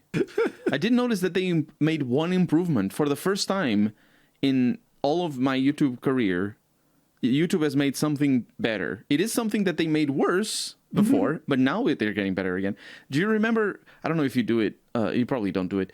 But when you upload a video and the video is still uploading or is still processing, it used to be that you couldn't add the end cards, or you couldn't add the little top right corner cards to the video. You needed to wait for the video to finalize the processing, not just the upload. And they changed that so that now that you can do it immediately, even while it's still uploading, which is lovely. And I'm like, oh, this is great. That was always so annoying, because back when it was annotations, you specifically put a specific thing on a specific part of the screen at a specific time, and here's how long it lasted and so on. So it made sense that they needed to like know what your video was first. But ever since they added end cards years ago at this point, annotations have been gone forever. It's like it's just a standard card screen. Like in fact, it already has rules where like you can't even have an end card if your video is too short, for example. Like there are rules about how you can apply it. And since it's always the same length, and it even slots the playlists and channel subscription suggestions or your Patreon link or whatever, like you post them in specific places on a grid, like there's no reason it needs your video to be finalized before it lets you customize that stuff. In fact, you should be able to literally be like, here's the template for my entire channel, do this, and it would just do it. Because it's already a modular, separate thing that's standardized. So it was always really stupid that you had to finish uploading your video. I've just never bothered, because, God, doing that for every video, I can't. There's so many other things I can put my time into. And you know, something that I'm doing right now is, because I now have an outro on my videos, with like you do. Yeah. I have a little thing that says next episode. And obviously when I upload the video, the next episode isn't there. Yeah, so you got to go back to the old one. Yeah. What I used to do, because I didn't have an ending thing, is I would just put as soon as I uploaded the next video, I'd go back to the previous episode and just link it very quickly. It was relatively simple. YouTube used to have this functionality built in, because you could make shows, and then the shows were removed from YouTube. We just have playlists, but you can't make something like, you can't make a playlist like official, and it's like, this is the super playlist. Just automatically put people in this playlist if they're watching this video or whatever, like it's a show. And And if you're unlucky, people will be watching our video in a mix playlist, which are dynamic playlists that YouTube never officially introduced, but exist, and you probably have seen it, especially if you listen to music. At one point, it became a thing where if you just search anything on YouTube, you might get a 200-part playlist that was generated by bots, which is great for music and fucking weird if it happens to Let's Plays. It's just a bunch of random gameplay videos that have tangential relations to each other, but no continuity. Yeah. I mean, the nice thing about end cards is that you can import from other videos. So all you need to do is you only need to set it up for one video, and then you can just import to every other video, which is what I do. I just that's like super new. Yeah, they did. It didn't used to be like that. Yeah, it's been there for like at least 2-3 years now. But import. Yeah, it's easy. Like I don't know. I do it for every video. It is another step though. Like you could just have I guess, predefined. But I mean, there's just a level. There's a certain level of granularity of mechanics where, for me, I'm just like, this is just never going to get done unless I get to a point where somebody runs this shit for me, because I've got other shit I'd rather do at that time, which is itself just also work for the channel. Yeah, it's I like mean, the ideally, not being supposed to be. Ideally, you're supposed to be doing this because you're not supposed to upload videos day of. The premise is you're supposed to be uploading a video for a later date. And so that's why all of these features that exist are meant for post video uploads. So like, oh, your video is already finished uploading. Okay, now do the thumbnail and the tags and set like what kind of content this is. Check if it has some copyright issues. Like all that stuff this is all supposed to be done on the premise that you're uploading videos that go the next day, not today. Like, you're not supposed to upload one-day videos because all the features for YouTube don't support that content. Oh, yeah. No, they warn you. Like, if you're uploading content to YouTube and you try to publish it, they're like, oh, we're still trying to figure out if this is advertised friendly. Like, because, like, if you just publish stuff live, which at least some of my videos every day probably were just published were probably uploaded that morning, at least some of them. Especially the mess of, like, multiplayer stuff that's usually recorded that week and put out within a week. Yeah, like I just get a warning that I ignore. Yeah. That's like, don't do this. And I'm like, no, I'm going to do it. Yeah, which is, I mean, I always try to make sure I'm not uploading videos day of. I just upload videos ahead of time, and then I just sit there and do all the granular details. YouTube has gotten better with the yellow check marks things. Yeah, it was never much of a problem for me. I don't know. I'm kind of at the point now where I'm really tired of hearing about anything that goes on at YouTube, like any of the back end stuff. Like, this is the stuff that makes it work or whatever. Because, like, it's just all fucking black magic. It's just people talking out of their assholes with no actual concrete basis for anything. One of the most frustrating things that Game Theory ever did was try to make videos explaining the algorithm. And that made a bunch of... There's a whole lot of Dunning-Kruger in the audience going on all of a sudden, where they're explaining my job to me, when I know enough to know that like half the stuff they're saying is at best like the kind of like a speculation thing where you it's like confirmation bias, where you see a thing, then you try to essentially retroactively write a narrative for why you think that endpoint happened, and if the theory you write matches the data that you saw, then you're just like, and so it must be true, and it's usually not even particularly testable. And but in many cases, it is they're also odd that people would take a theory channel at its face value. Like that's that's all weird they thing, ever do. Anyways. But just living. But there's the. But I'm saying like it's also like people conflate constantly and mix up the difference between the algorithm and the back end of YouTube and how that works versus just like audience behaviors and what makes them click on things and so on, and how those aren't the same things. It just feels silly to like hear people talking about stuff. I'm like, so like, is YouTube going to say this? And YouTube's like, I don't need to fucking tell you anything. Like, I'm not going to tell you how any of this works. Like that you go to the creator page and it's like, make sure your thumbnails are bright. And it's like, oh, okay, thanks YouTube. This is they say that solid in advice.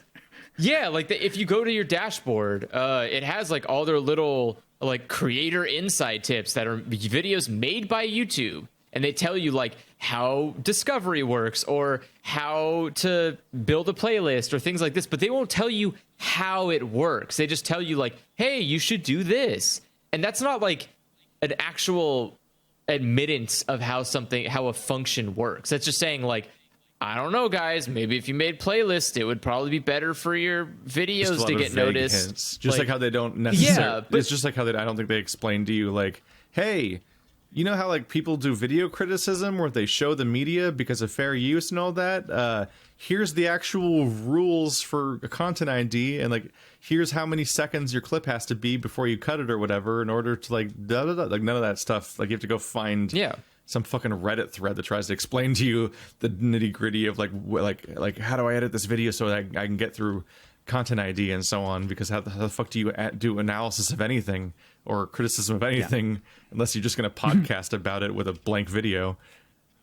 But yeah, and I mean that's the thing though, is like it's not supposed to be public knowledge. Like this kind of information isn't relevant to you as a creator, and it sounds like it should be, because obviously the point is that you want to survive as a career, so you need to know how to survive on this platform and continue surviving, and knowing how the platform works is crucial to that. But again, YouTube isn't built for you to profit off of. YouTube is built for profiting off of. And like telling you how it works doesn't benefit them in any capacity, because if people like the idea is that also as not many sure people, they know how it works. Well, that's the thing. Like I think it's at some some machine point, how do you learning even shit in the algorithm where even they don't actually know what it's doing, and they just try to excuse it here and there. Because at the end of the day, if we're just being 100% honest, you can't quantify millions of people. Like you just can't figure out and like put into a mathematical equation like the algorithm of what millions of people are doing every fucking second on a website that's a global website with access to a jillion fucking views from people ranging from literal dumb fucking infants to people that don't even know how oxygen works. Like it's just it's insane the amount of people that go on YouTube, and you trying to like the idea that people are trying to say like, oh, I figured it out. It's like, what the fuck did you figure out? You figured out human nature? You've like somehow quantified humanity into a mathematical formula of like put big dumb face on thumbnail. No, that you just there is a sect of people that will click on those thumbnails instinctively, but that is not every person. Not every person is available to that. So you've already narrowed down, this is not the algorithm. This is a niche algorithm that you've created in your own fucking little bubble. So like, that's what irritates me, is like talking about the algorithm is so blandly generic. Like I could tell you how the algorithm works right now, however the fuck you want it to. You want it to support whatever crappy videos you like? Then keep making those shitty videos and change things until one of those videos gets really well, and then just copy paste that formula forever until those videos don't do well. Then you just tweak little things here and there each video until one of them takes off again, then copy paste it forever. Because like that's it. It's like if you want to quantify humans, comfort and repetition are the two things that they want. They want something that's something they are used to and something that is easy to access. And so like if it's, oh, I know what that is, like that's this video because they always look like this. So I'm going to click on that video, and oh, it's talking about this topic that I like and I know about it and I'm interested in it. So I want to keep hearing more about that. All, like I think that also like that, for sure, like that makes sense what you're saying, but there's a certain level of repulsion that a lot of people feel towards acting like that, because I mean obviously there's people who are just idealistic and they think that something should be done in a certain way. That's pedantic shit. Like people saying, oh, I'm repulsed by that. So. And you go like, okay, show me the stuff you like. And you look and it goes, wow, that certainly looks like the fucking shit you said you're repulsed by. How come it just has a different little fucking spice on top of it? Like, oh, maybe it's not this generic person doing generic like attitude. It's a different generic person doing a different generic attitude. But like, yeah, that happens a lot. Yeah, it's all the same shit. It's the problem of like.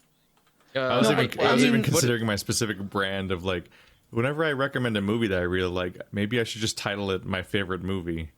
like movie name, my favorite movie, and just commit to that. Like how what is it? Like Up is Not Jump. Like every H video. Bomber Guys. H Bomber Guy has like, this thing is garbage, and here's why, or is genius, and here's why. Up is Not Jump is blah blah blah is a nightmare. is every video's title. Was it Cosmonaut Marcus has a bunch of superhero series where he reviews bad superhero movies, and all of them are called the worst superhero movie ever, which is obviously a contradiction in the trend once you see all of them. But it's like, but the thing is, like those work working. not because they are the same. They work because they call for your attention as they you click through. They express an extreme emotion, even if it's the same emotion every time. Yeah, that's what I'm saying. Like, for you to basically be lying every time and when you say, but you are basically lying every episode when you say this is my favorite movie. Yeah, but it's Although what it I also takes. think the idea of favorites or like top tens or whatever is like quantifying how much you like something to be so specific is always annoying to me. That's why, like, on podcast questions, every time they're like, "What's your least favorite or favoriteest thing? The best or the worst?" I'm always like, my answer will be different, literally in an hour. So, like, this is not a real answer. This is not actually the answer you're asking for. It's just an answer. My least favorite game will always be Zero Escape. The whole thing, forever. That's it. Nothing will ever take that trophy away. It will always be the worst thing that humanity has ever created. Yeah. No one could make something worse than Zero Escape because it's a culmination of people that like it are wrong, and that this game got 3 sequels, which was wrong. And so, like, unless you can find a game that should have never been created, gets multiple sequels, and people continue to like that and justify that, like, it's not, because it's not like Call of Duty, where Call of Duty isn't different. There's multiple games, but nothing has changed. You can't, like, you can put really any Call of Duty. You can literally put any Call of Duty game in front of me, and I will go, I don't fucking know the difference. It's got guns, and they go boom boom, and it's people die. Picture. Like, it's exactly, and like Assassin's Creed. That's the same picture. It's like, it's France. Okay, it's a dude in a white robe jumping off a building in a different city. I don't give a fuck. Same fucking shit. Now different the obelisk is like, a Bastille. Like, it doesn't matter. But Zero Escape are different games with different fucking reasons why they shouldn't exist. All of them amounting to, this guy can't write games. And people coming and saying, no, one of these is good, but one of these is also the worst. And it's like, no, they're all the worst. You're wrong. They're all bad. No. You're wrong because you like it. And there are multiple people who agree with you who are also wrong. It's like just a cataclysmic triple goddamn thread of failure all the way down. And it can't get, nothing can be that bad. Maybe Danganronpa can be that bad. Like, I guess, because it's the same premise, except like it somehow keeps escalating itself to be worse each time, but like almost as if that's what it wants to be. Like, at least Zero Escape takes itself seriously, but Danganronpa knows that it's a piece of shit, and it keeps going with that over and over again. And so, like, at some point, I can't say it's the worst because, like, all right, I think they know that they made a bad story, but I think that that's the point. I think they know that it's a bad story on purpose. I've never seen someone like. I've ever been more frustrated with an audience than I was when you encounter all the people who excuse the fact that 999 ends on a cliffhanger screen that is then retconned. Oof. Like, it's like, why did you end on that? Mad. Like, it's not even just a throwaway thing. Like, they didn't just have a throwaway scene of a random visual with no context that happens to be a character in the next game.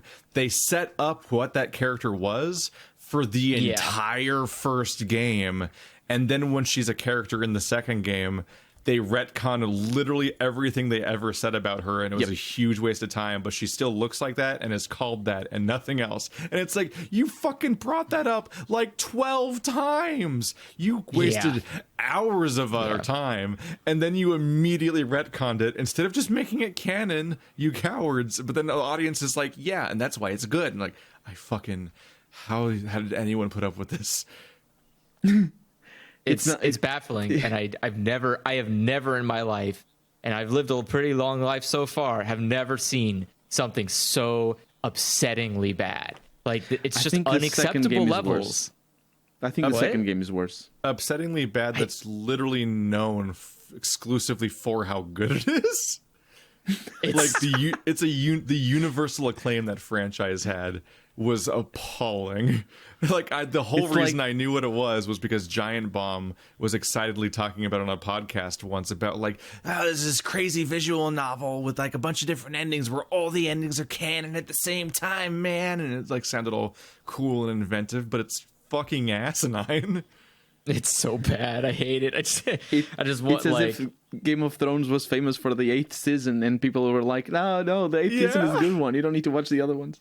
But the worst part is like, what if the 8th season was every season, and people kept telling you that one of those seasons was a good season, and you're like, what the fuck did you just say? All of these are bad seasons. You can't lie to me. Like I'm sitting here, I'm in the moment. I know what these are. You can't lie to me about this. And someone's like, oh, every time, like we did the first one, they're like, oh no, the next one's gonna be better. And we're like, all right, you do the next one.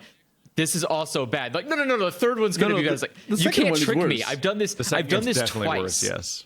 The second game is, and it's known as being worse better.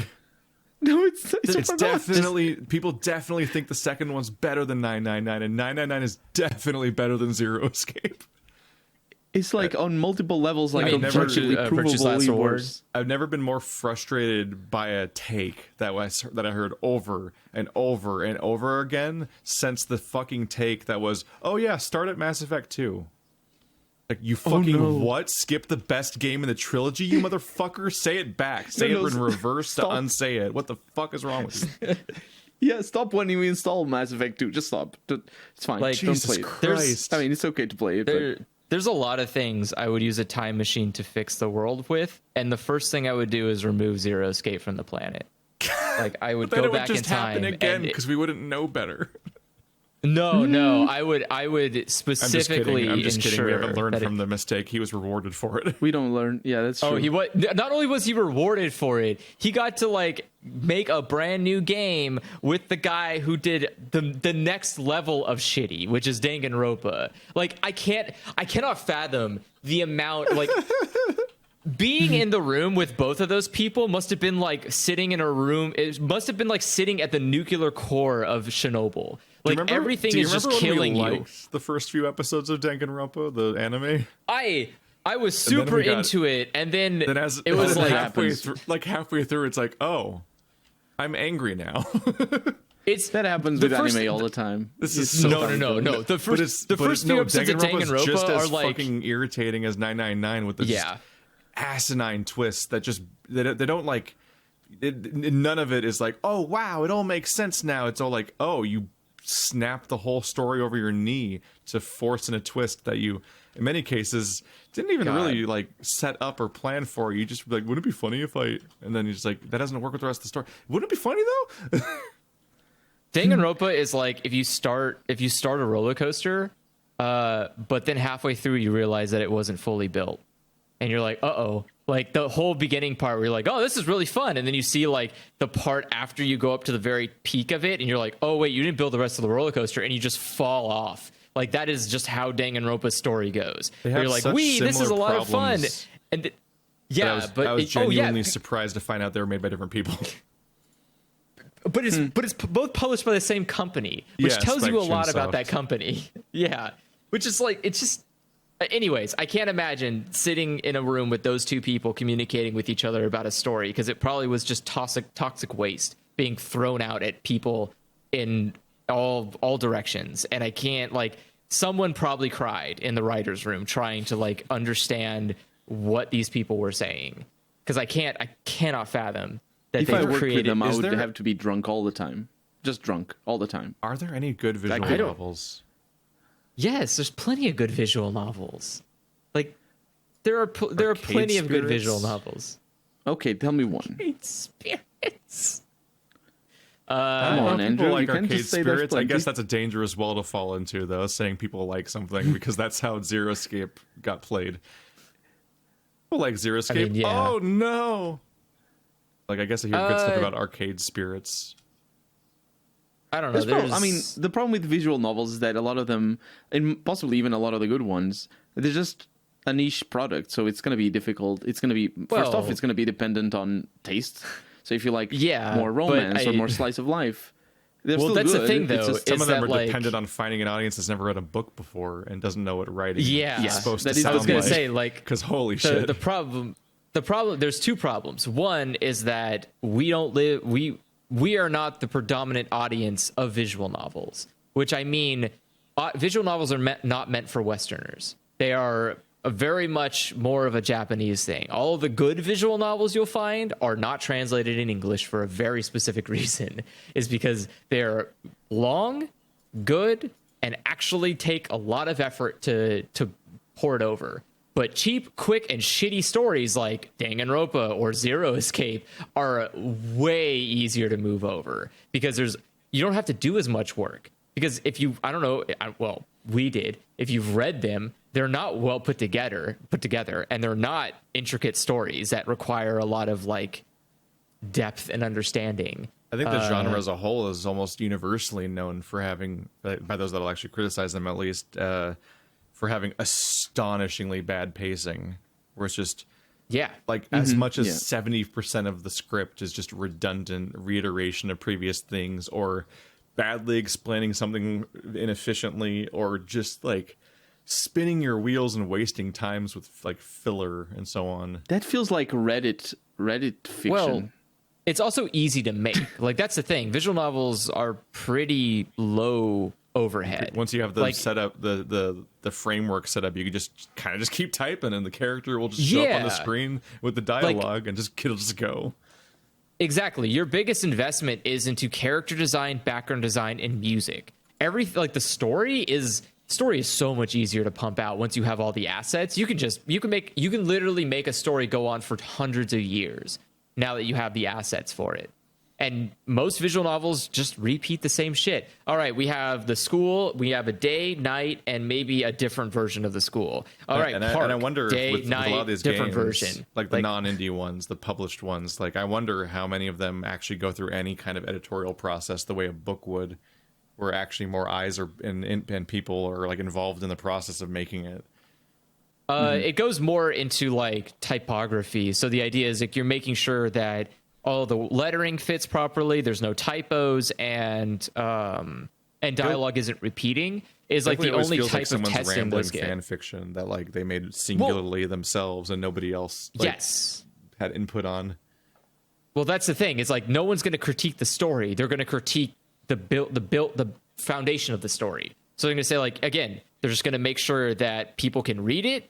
It doesn't have any grammatical errors and that. But no one is there to like say, no, you can't. Like, this doesn't make sense. No one's going to tell you that because there's no point. There's no reason to. Like, all you need is to make sure that you didn't make any casual mistakes, and you're done. You can go out the door. And it's obvious because again, they're so low overhead. Everyone can make them, and so you just have a metric shit ton of visual novels, and most of the ones that make it over here are either like bad enough that it makes people somehow think it's good, or they're usually romance related, because those ones are those ones are a lot easier to sell to a demographic. But trying to like sell a novel, like an actual book, to people is a lot harder to do. Even if it's well done, it's still a lot harder to say like, hey, you should read this. You should sit here and for like the next 60 hours read this visual novel in a less fun way than if you just had a book in your hands. Like, it would just be so much easier to read a book than it would be to ingest a visual novel, especially because they're not voiced. So you're just reading it anyways, but you're doing it in a slower pace because you have to wait for the text to scroll. You have to wait for scene transitions and characters to move and like sound effects and all this stuff to happen that doesn't need to if you just put it like on a page and make the reader imagine it. But when you put it in that way, when you put it into a book form, it's a lot easier to like go over and go, wait the fuck second, this doesn't make any sense. You said the same paragraph 6 times. Like, no, you need to take that out. You only need it once. Like, there's so much stuff that you can easily notice in book form that doesn't work. Whereas in a visual novel, you're just going scene by scene, basically. But And considering how a lot of books still have pacing issues. It's very common, even with famous writers and you know, like successful writers. It's very common for just pacing to be a problem every once in a while in a book. It's yeah, I definitely see that in visual novels. I don't consume a whole lot of them, but I've played a handful, but yeah. Yeah. It's just it's an interesting medium. I think it has, you know, like any medium, it can be used for really good storytelling. Like you can do some really good stuff with visual novels, but because of how cheap and easy it is, you're going to get a lot more shit than anything else. So again, it's something, you know, you have to put your head into a pile of shit and smell out the good stuff, and it's not fun. I think the problem with visual novels is that it sort of comes like Japan has a very different understanding of storytelling in video games than the West tends to have. There's many reasons, historical reasons for that, and probably language reasons as well that I wouldn't be the person to talk about. But I think, like, for example, I think to games like some of my favorite characters. Obviously, there's a lot of characters in RPGs that you interact with a lot and can be very good. But some of my favorite characters in video games are from games where you barely have any dialogue or where the dialogue isn't the point. Like, for example, Madeleine from Celeste, one of my favorite characters of all time, honestly. And very, like, the pacing is incredible. Obviously, it has to be for that game. And it's really, I think she's really, really well written, and she comes across... Well, there's something that I really like, which is metaphor and foreshadowing. But it needs to be done subtly, and she has both of those things, and she's amazing. And it's a game, it's a platformer. It's not meant to be a game that has it's not it's got a story, but if you were to tell it as a visual novel, you would start off a text, and 10 hours later you'd still be talking and talk and a bunch of dialogue. So the way you deliver that story in a video game that is focused on platforming is just completely different, but it's still very effective for me. Another example, for example, in terms of writing, recently I've been playing a game called Backbone, and it is focused on dialogue. It isn't really so much a story, yeah, it isn't really focused on gameplay too much, but the dialogue that it has is relatively condensed, and there's this one character that with a single dialogue, in the way the game sort of trains me to understand characters in the short. It's a relatively short game, but that one character just like hit me like a truck as soon as I figured her out, and it was like, oh, this is the best character, and it is the best character, but it does it without the paragraphs and paragraphs of text. It does it in 4 or 5 lines of dialogue. And the dialogue is actually a little bit longer, but those 4 or 5 lines are enough for me to figure her out immediately, but also to know that I have an opinion about her and I either like her or don't. But I think for Japan, there's just, there's a different understanding of what video games are capable of, either by developers or by players, probably by both, because it's always a mixture. But there's a different understanding of what games are capable of delivering in terms of storytelling. You don't need to have a huge amount of text like 999 does, or like Final Fantasy does, or you don't need to just get all the explanations and intricacies of dialogue.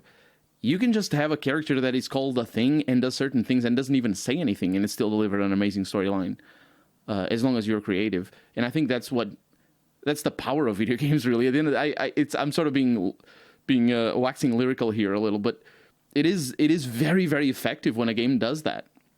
One of my first experiences of that was Diablo 2, that has a very bare bones storyline, and it barely tells you anything. But with a little bit that he does, it still builds such a world. And it's just like, I grew up playing a game, and obviously I played it for the gameplay, but the little bit of storyline. No. As a kid, I clicked through all the dialogue because it was in the way. Yeah, it's just like, listen, Lord, he's gone. It would start this big, very slowly scrolling, massive text box, and I'd be like, click. I'm here to repair. Farah, Pharaoh is there to repair. It is a But- it's multiplayer actually- game, and all your friends are going to leave you behind. Oh, you can't play Yeah. it multiplayer. It needs to be single player forever. That's like I can't imagine having fun alone with a game like Diablo. It's so tedious. I had fun with the barbarian. That's my class in Diablo 2, which is the boringest class. It's the barbarian. Paladin and I love Druid. it. Those are Yeah, I much don't- more fun classes. I don't know. Diablo But I alone love does the sound really barbarian. boring. Yeah, I there's didn't something- have internet, so I had to do what I had to do. And I played My- hundreds and thousands of hours. My best example of like at least storytelling in visual novels is the comparison of like Danganronpa and Ace Attorney are the same game, but one of them is a lot better, and you can see And even Ace Attorney how. has issues. Oh yeah, Ace Attorney has a lot of issues, but Like at least it's me and fun. Stephanie playing that Like- it was turning into like a diet version of you and me playing 999 a little bit.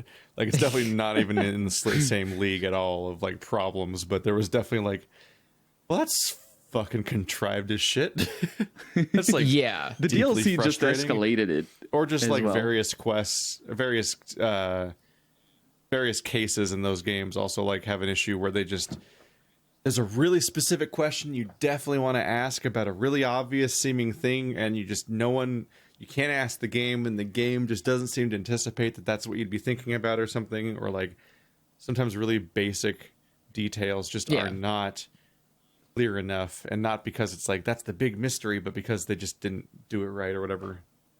there's a weird. limitation because they have a Yeah, have it is a like a goal. visual Like novel. yeah, no, Ace Yeah, Attorney is a visual novel, but both Ace Attorney and Danganronpa are about you being a lawyer, solving and like proving someone guilty, and you have to do it in front of like a judge who is kind of just like terrible at their job as a judge. Like Absolutely. they're not meant to be a judge at all, and like the whole stakes of it is like you can't fail the court case. Failing the court case loses the game, so you have to succeed in this court And case, your and the only life, way you don't can forget about that. You both Well- die. It's everybody dies. well, so in Danganronpa, if you get it wrong, if you find the wrong person guilty, then everyone except for the person who actually committed the crime dies. But in Ace Attorney, the story doesn't progress if you fail the court. Like it's a game over. Just game over. yeah.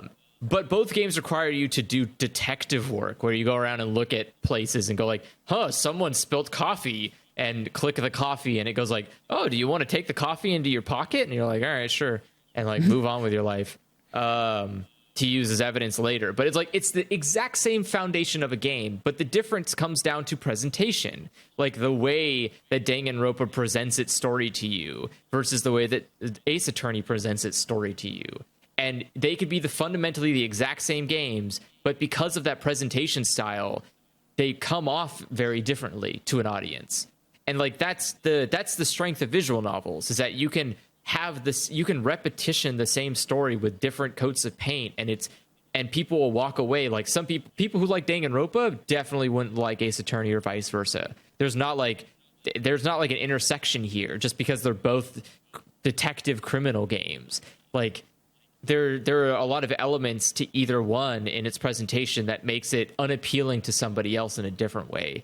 But what's frustrating is that both of them are bad games, and both of them are incredibly popular, which means that both of them continue to get sequels even though they're bad, which then continues this like trend where visual novels are treated less good because it's the ones that get the most money are not the ones that are the best representations of that medium.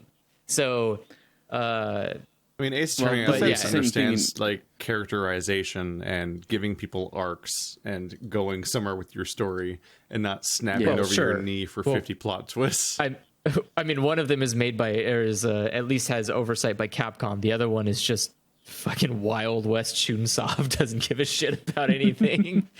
They'll open the doors for anything, it seems like. But the Ace I don't know. Attorney, It's The problem with Ace Attorney, I just thought the only connection that I have is by watching Keith's Let's Play. But the problem I found was that it has a very interesting mechanic where the what's the name of the thing, the process, the tribunal thing? The court case? That's the word, court case. The court case can only last for 3 days, which in a story where you're supposed to be paying attention to details is actually pretty good, because 3 days is not too long and you can pay attention to details. And then when she says that it was 1 a.m. instead of 3 p.m., then haha, you got it.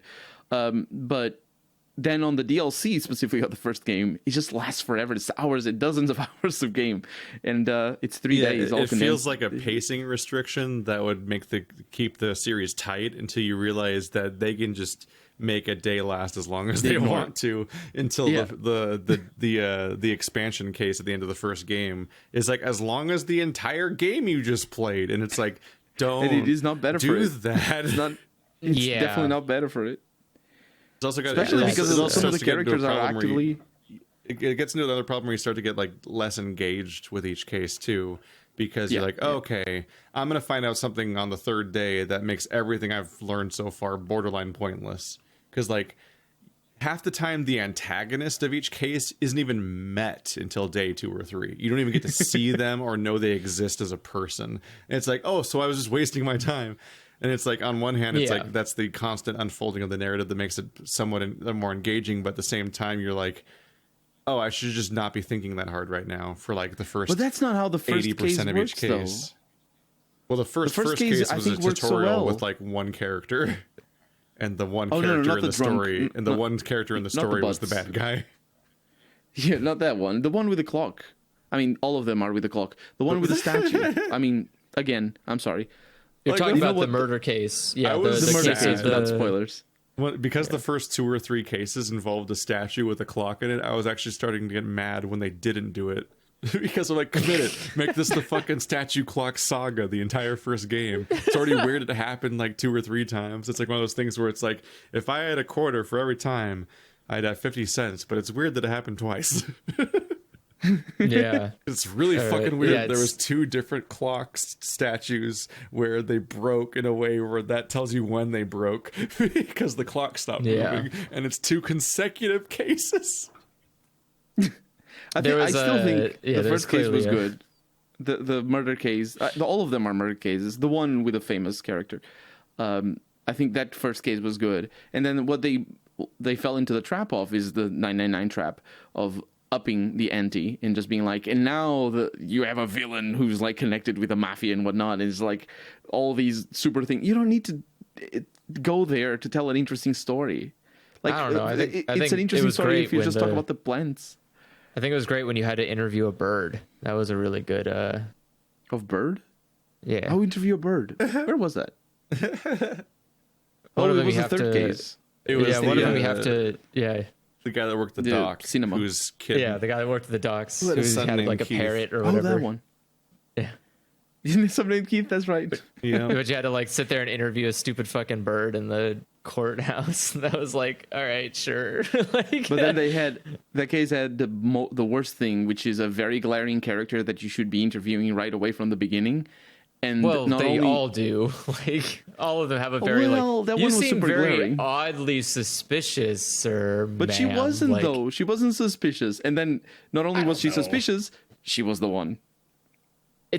I don't know. I don't think Ace Attorney is the best written court drama ever created. It's very, it's like, it's kind of like Case Closed or Detective Conan, whichever one you want to call it. Like, it's kind of like those stuff where you sit there and you're like, all right, so there's 3 people, because it's always 3 people, and 2 of these people are dummies, and one of these people is quite suspicious, and I'm starting to feel like it's going to be dummy number B, because it's never the suspicious guy. And you like and like it's always going to be this like dummy person who's like, I'm not as dumb as that guy, but I'm not like as smart or as crafty as that guy. It's like, okay, so it's clearly this person who's putting way more effort into being stupid than they are being crafty. And it's like, at some point you start solving cases just by imagining who's going to have the coolest I'm actually the villain pose.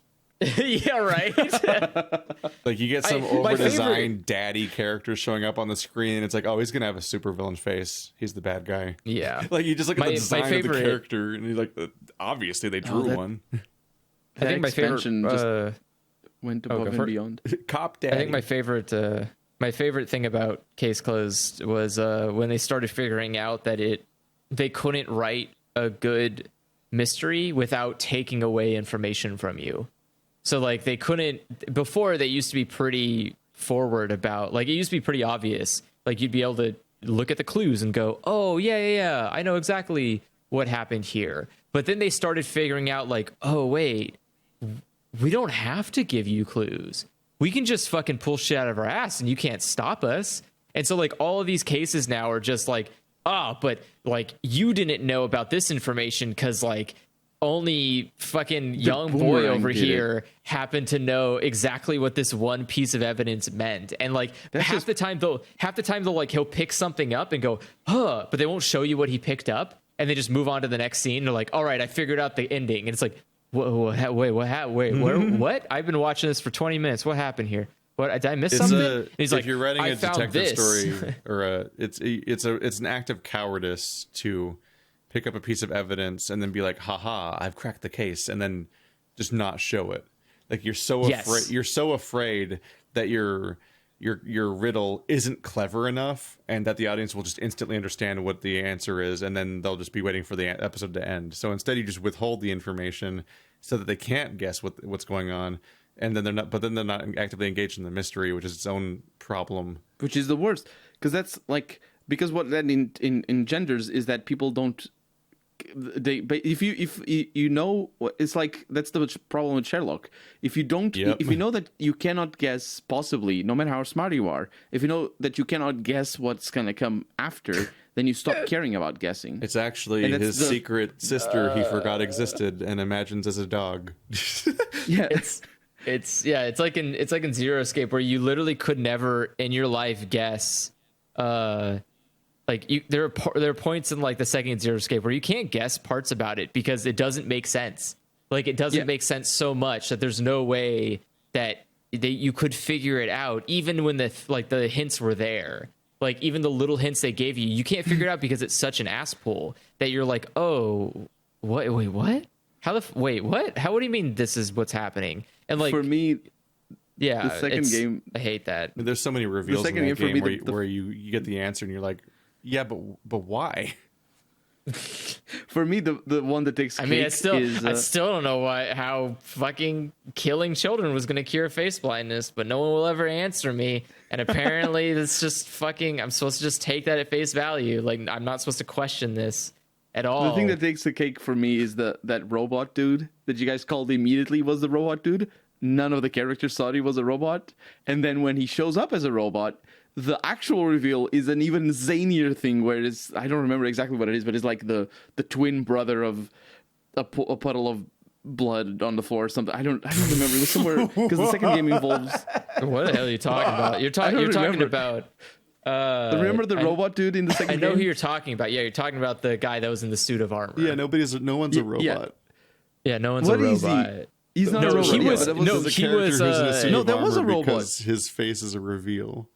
Yeah, his face Yeah, is a It's a dead reveal. giveaway. No, there of, is a like- robot in the second game though. I think there's going to be You a robot build in the it. third game, maybe. No, remember you build, or did you forget that bit? Am I mistaken? Oh no, yeah, I remember the robot. Yeah, it was something Yeah. to do with the robot. I'm sorry, They I pull don't that remember the digging details. robot too. Yeah, they do. Yeah. But You the know, thing, I- like yeah, I for me, remember I what remember takes the robot cake is that character. not only did they get very quickly past the thing that everybody saw coming, but the characters didn't. They came up with a zanier thing that nobody could see coming because it was just like plot relevant and just they didn't tell you. It's the boomerang did it thing, except I mean, most of up to 11. Did we both most of that watch game is the just- Sherlock video this week? What do you mean this week? It's like a thing I do every Friday. I have definitely watched it too many times. I've watched it too many times as well. I sometimes just have to cope with the fact that I watched all of Sherlock. Oh, I didn't. That's I unfortunate. gave up after the third season. Yeah, no, I saw the season 4 finale.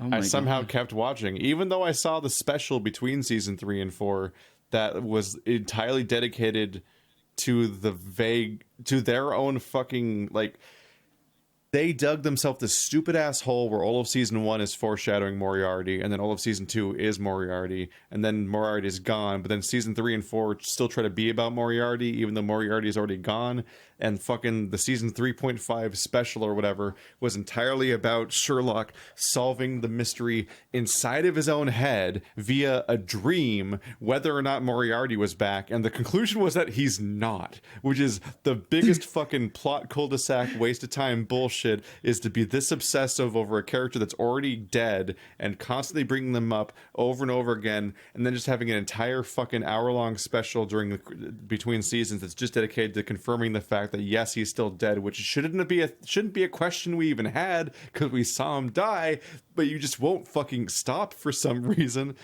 And then yeah, season 4 just went on to be worse and worse until at some point the fucking finale happens, and it's just like it opens. You can never, Stephen Moffat can never ever be forgiven.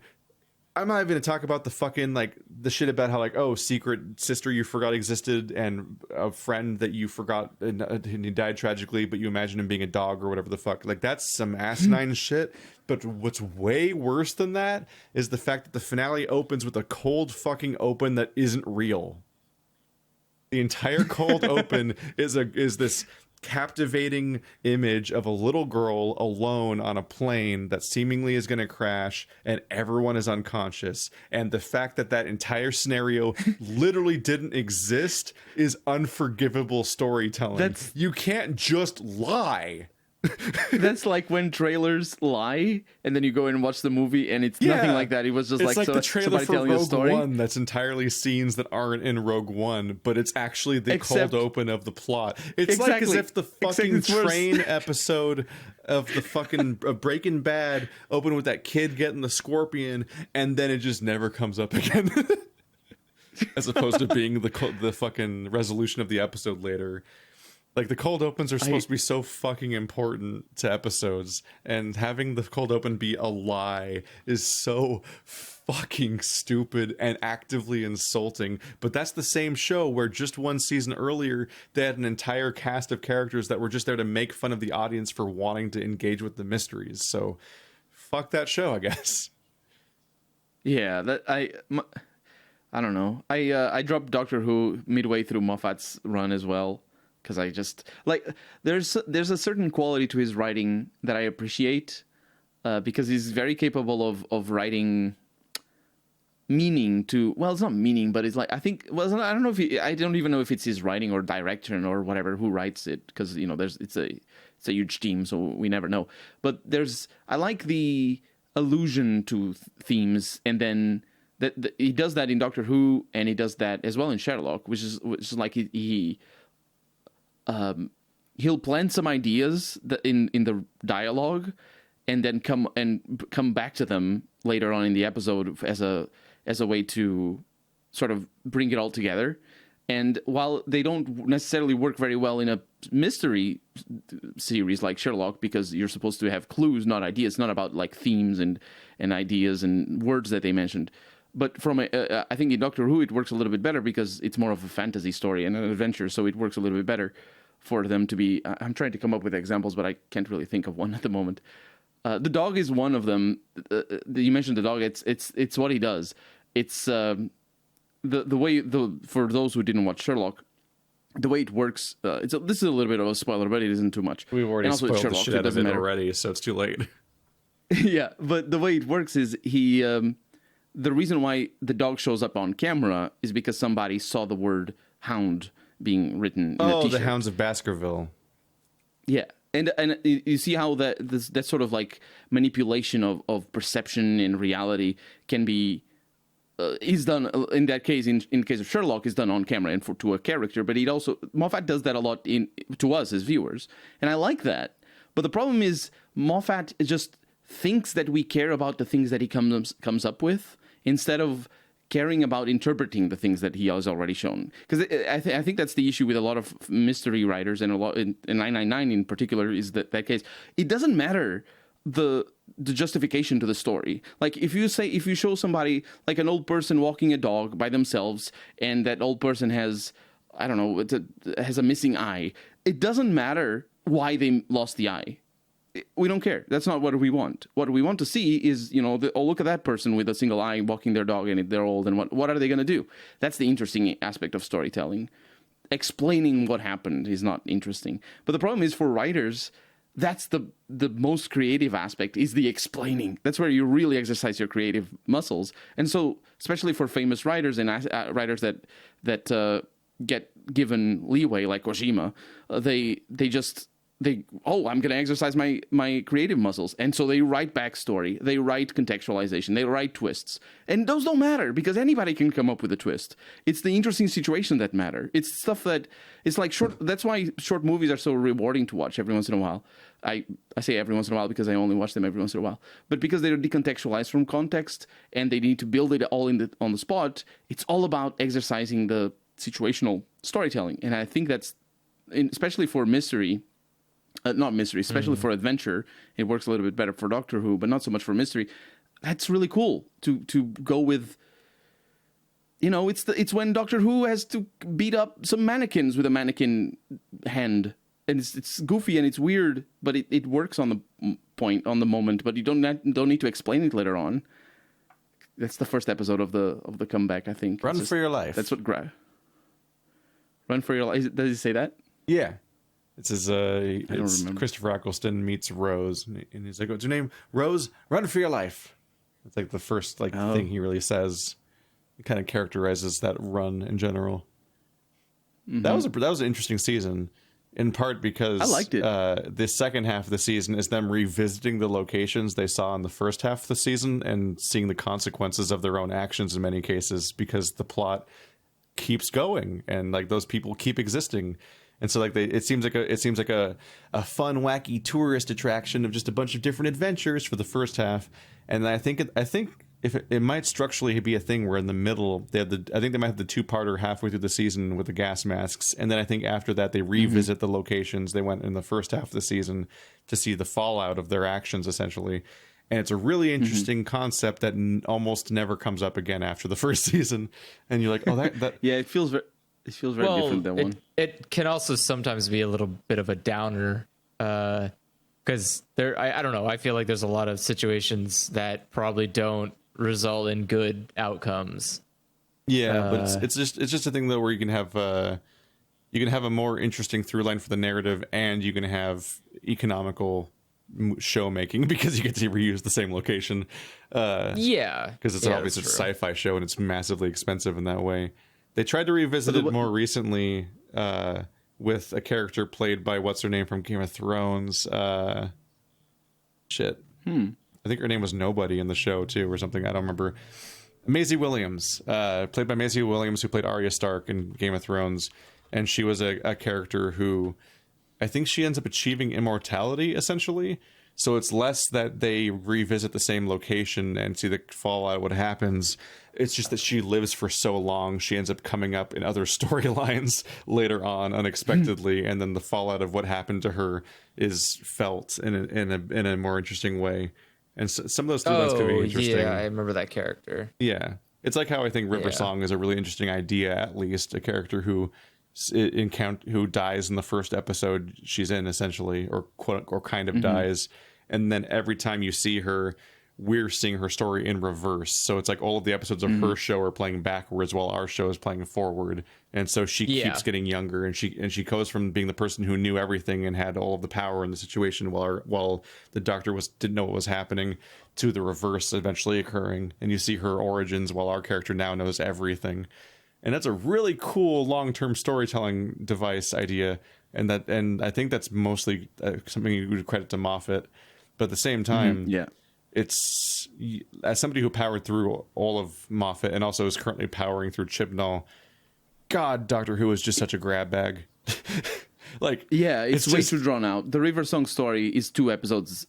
It's like the middle, half an episode first, half an episode in the middle, and then the ending episode. That's all the River Song story. But they just draws it out across the whole season.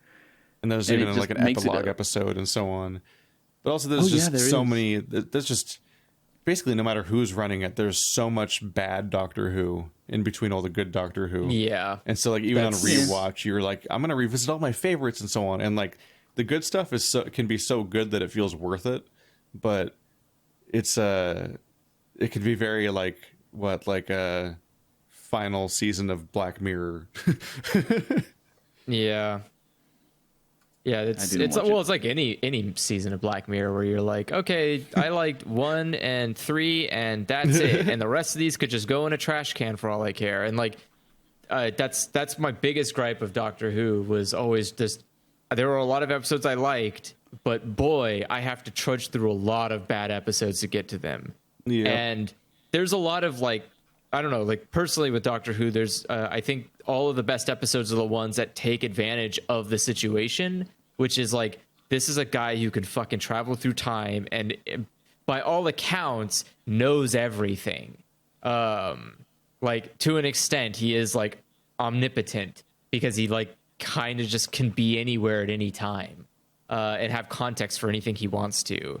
And like the best episodes for me are the ones that take that knowledge and that ability and element and kind of make it a downside, like turn it into a negative for him. Like the part that where make the Doctor deeply fuck something up and then has to deal with the ramifications of that. And in many cases, be stuck in a situation where the solution, there is just no good answer. Like it's something really bad's gonna happen. Like the fucking like green waterfall, red whatever, or whatever that one is, like the one where, like, this is a kindness place where like they just go into 2 different rooms and it's this really fucked up setting where basically people with terminal illnesses can live in a different timeline than their family and kind of still be present throughout their lives in a different way, but it fucks up the time stream.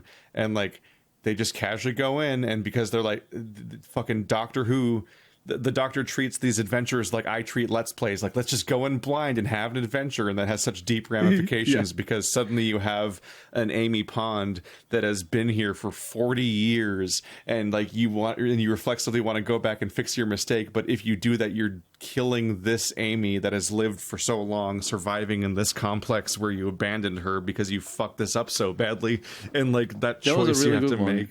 It's so fucking good. And then you get those are trash, like every Dalek episode. Yes, the Dalek and the Cybermen. The Daleks and the Cybermen are shitty characters, and older episodes suck, except for the first Dalek episode with Eccleston, which is great, and Souffle Girl, Asylum of the Daleks. Those are the only good Dalek episodes. All the other times, it's like, wow, it's the Mighty Morphin Power Ranger Daleks. They're all in London, and they're on a stage, and there's a weird zombie Dalek now, and they always want the same thing, which is to blow everything up, and you got to defeat them in a way that's either going to be a weird, convenient bullshit solution, or a way that's weirdly distressing characterization for the Doctor, where he's maybe a mass murderer this episode. Like every Dalek episode is a waste of time and bad. Yeah. I will say something though about the Daleks. The one episode, I don't know which season it was. I think it was with David Tennant. There's one episode where they open a Dalek. And I'm not going to say what it was, but that episode, well, I'm going to spoil it. I'm sorry. But do you remember that one? Yeah.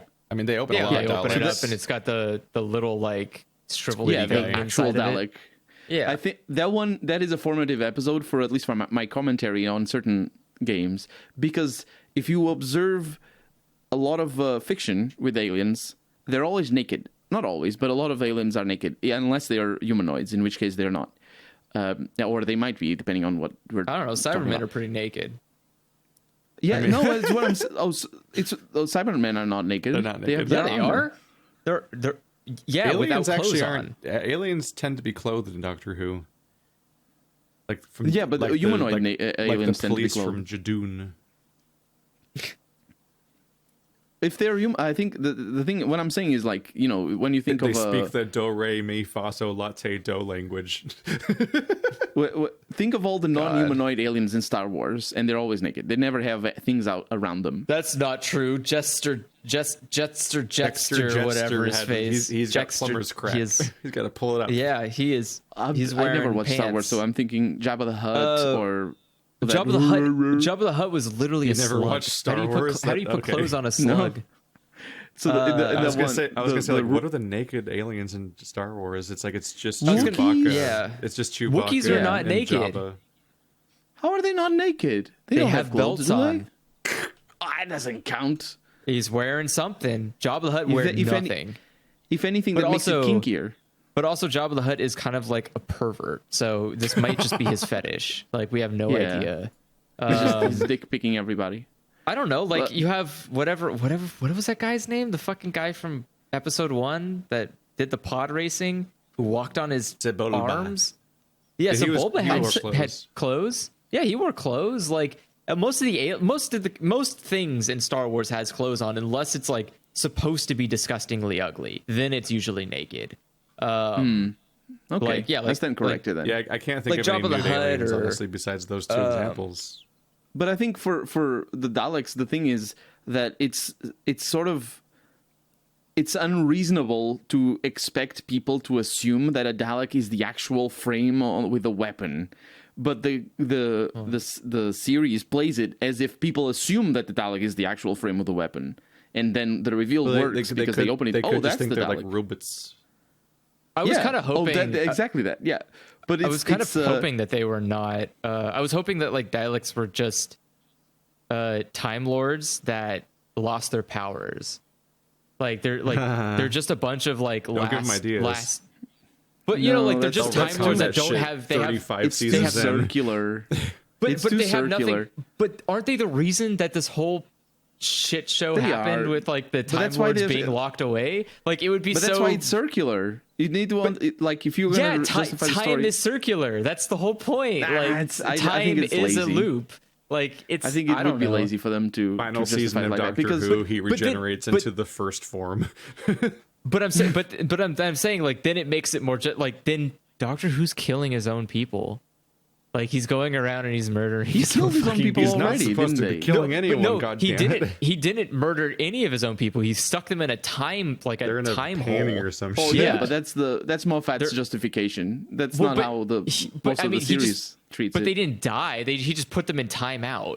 Like they're just not supposed to show up for like Gallifrey 30 just minutes. pisses me off. But Every time it comes up, I, I mean, just get angry. yeah, Gallifrey is not a great planet. It's just like kind of a No, mess, it's, and I hate the it. plot around it is just so contrived, and it's Yeah, that's it's what I something mean. that It's gets just a whole retconned mess. every like that. season without actually Yeah, having any exactly. story happen. Well, what do you do? What do you do about this fucking? Gallifrey and Time Lords as a concept continue to be basically a non-existent plot point that doesn't matter to the story of Doctor Who in the entire matters. returning show, Well, and yet it gets retconned what happened to it like every season. It Well, matters because because it it's- sets up the Doctor as somebody with flaws. But that's it. But- That's nothing else. but the- It's like when you We say show already the had Doctor, a nice that. person. I saw the episode Dalek. It's Well, he's just We angry don't, at the we bad don't guy. need That's- sci-fi contrivances to recontextualize the fucking thing they already showed us in the episode Dalek in season 1. We already saw that he's Yeah, got that's fair. a darkness to him, and he's might be capable of things worse than we want. And then he keeps fucking up all the time, so we got plenty of explanation. That's fair. of That's fair. yeah. what's wrong with The him. problem with the Every time problem we with go back that to planet Gallifrey, it's always is, a shitty story that's just more fucking. Yeah. It's Rogue One Yeah, I bullshit agree, where I we're agree. explaining plot holes that weren't really plot holes. Or no, worse than Rogue One. It's fucking Solo. yeah, Yeah. it's just someone making or like finishing up references that didn't need to get finished That because some they were just nerds hyper references. fixated on and everyone else Like, forgot yeah. existed. And I hate it just because it makes me feel like it kind of diminishes the Doctor's existence each time you go there, where it just becomes more and more like, what the fuck's going on? How does this planet work? Like, what? How do these people work? How did he get out of it? How did he do this? How did what? Like, the more you keep talking about it, the more it builds these questions that I don't want answered. But because Exactly. you've said something, now I have to ask myself, like, how the fuck does this work? How did this Exactly. get here? How did Like, he Doctor do Who- this? Like, how is the Doctor there are 2 Time Lords that we've ever met, technically. And, well, 3, at least in the Is new there- seasons. Oh, I haven't watched the newest season. I've only seen. No. There's talking about- there's are the you talking about the Doctor and missus? there's the other Doctor, right? There's that. I think it's with David Tennant when he merges, what? right? So isn't there like another Time Lord that shows up? No, I it's thought not there's David only, Tennant. so far I thought there was only 2 Time Lords. There's like the David Doctor Tennant and did then split into 2 people, but that one's in a different reality. yeah. Oh, I don't To make remember. Rose, I'm to confused make then. Rose Tennant canon, I guess. Yeah, I thought there was only I thought there's only the 2 Time Lords that are just hanging around, and like that's it somehow. Like Yeah, the Master usually. yeah, the The Master. Master, and, that's like, the one that I was thinking of. yeah, so Wasn't there there's another only one? no, there's only just the 2. There's a big Okay. spoiler thing that happened in the most recent season, but Well, Okay, I don't know that one. yeah, great, but the Master is several different actors, just like the Doctor is. I'm actually really not happy about the fact that Missy, which was my favorite iteration of the Doctor of the Master, just gone. Yeah. There's no like final episode of Missy or anything. It's just this new Master now. Like they recast the Master this season, and I'm like, they were really Yeah. good though. The Missy was really good. The new guy's not very good. Not very good. Wait. Usually the Master's not very Oh. good. Missy's the only one I've ever actually liked. Well, Well, that's the because act- that's the because actress the carried it yeah, I was a gonna, lot. I was She gonna say was- the she actress was was very really fun. good at what she was doing. Like She was a Well, that's because- she was a weirdly distressingly likable mass murderer actress. well, that's because She she was was just she was horrible. actually she was having fun with the role and played it well. The problem is most people don't. I don't know. I don't feel like most of the Masters played their role well. They were just like evil for the sake of evil. And it's like, okay, well, he's not, but that's not what the Master is. The Master's like an insane person. Like, I Like, think people pretty universally agree that even though people seem to think David Tennant is like the best Doctor of all of the new ones, I think people usually agree that like it's just the worst ending ever. Like, because it's this really Yeah. horrible multi-episode arc with the Master, and nothing makes sense, and he's shitty, and it's just all bad. It's just also like Martha was just put on this planet to suffer. Like her that's entire fine. season, she I just don't care. suffers the I whole hate time. Martha. I it's hate her so- so much. It's just so confusing because, like, you know how they always imply all these fun adventures that are happening between the episodes where bad stuff happens. Like, Yeah. you can literally see the continuity from episode to episode of Martha, where they literally start the previous episode and start like they kept transitioning to the next storyline mid episode, which meant that you knew there was no like, oh, and then we spent 3 months having fun adventures between episodes. And then like she has to single-handedly. There's an episode where she's a slave for 2 episodes. Like she gets abandoned in a time where it's very bad to be black. When the Doctor loses his memories, and she's just stranded maybe forever there, and she just has to come to terms with that. And then in the end of the season, the entire world is taken over by the Master, and the Doctor's a shriveled little golem in a cage, and then Martha has to save the whole world, and it's just like, Oh, I forgot you're about just that. torturing Yeah. this woman, like Jesus Christ. not great. She did And not then get to doesn't have she fun go- at all. Doesn't she like go on to work for the what's his face? Also, Oh, that guy she, like- that did the spin-off? Yeah. Doesn't she go I and don't work remember. with him too? Because I remember seeing her Mickey like and I being- think Mickey and Martha are in Oh, yeah, Mickey. Torchwood.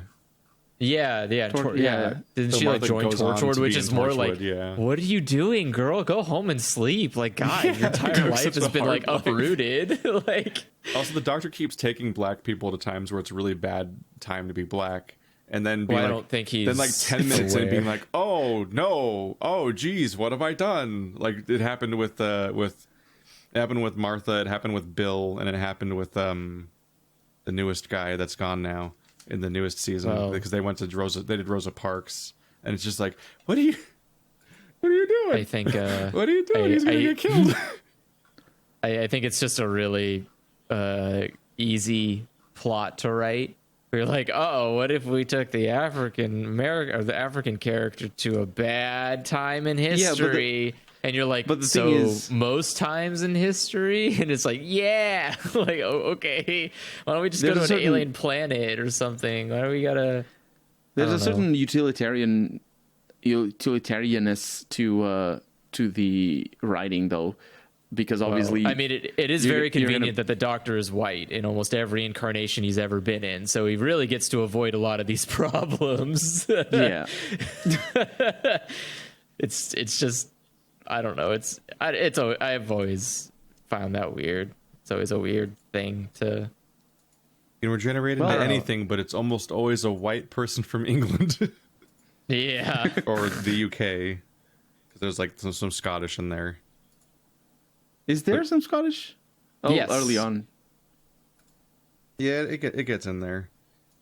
You never, but yeah, it's always a white person from the UK. I've actually been workshopping this a little bit. I was thinking about like a potential topic that was like the concept of like time travel as white privilege, which is this idea that like, especially the sitting around Doctor Who and how it's always the white character and like how it's a white audience and like that's or it's seen as being one, and like so like there's the casting itself, and that fiction is constantly written as a lot of sci-fi is written around the idea of white people ruling the world and so on, and that's why stuff like Afrofuturism and other stuff is like interesting to as a counter argument to that. And I think about stuff like how like was it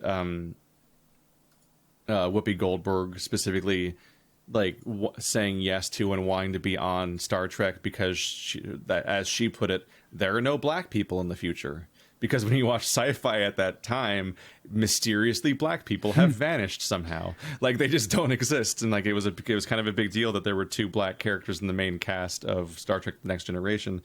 And so like there's this aspect of like, what would it be like if and I've gotten like a few layers deep at this point where I'm just like, what would it be like if the Doctor were generated to a non-white character?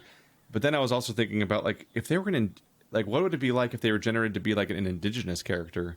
But then I was like, well, do we just want to have surface level representation of just them being played by an indigenous actor, or do we want to actually bring in an indigenous culture? But then I was like, what the fuck how do you bring that in when it's like what is the optics of having a historically white presented character that's been a white character for decades and decades? How do you then incorporate a different culture entirely into that character?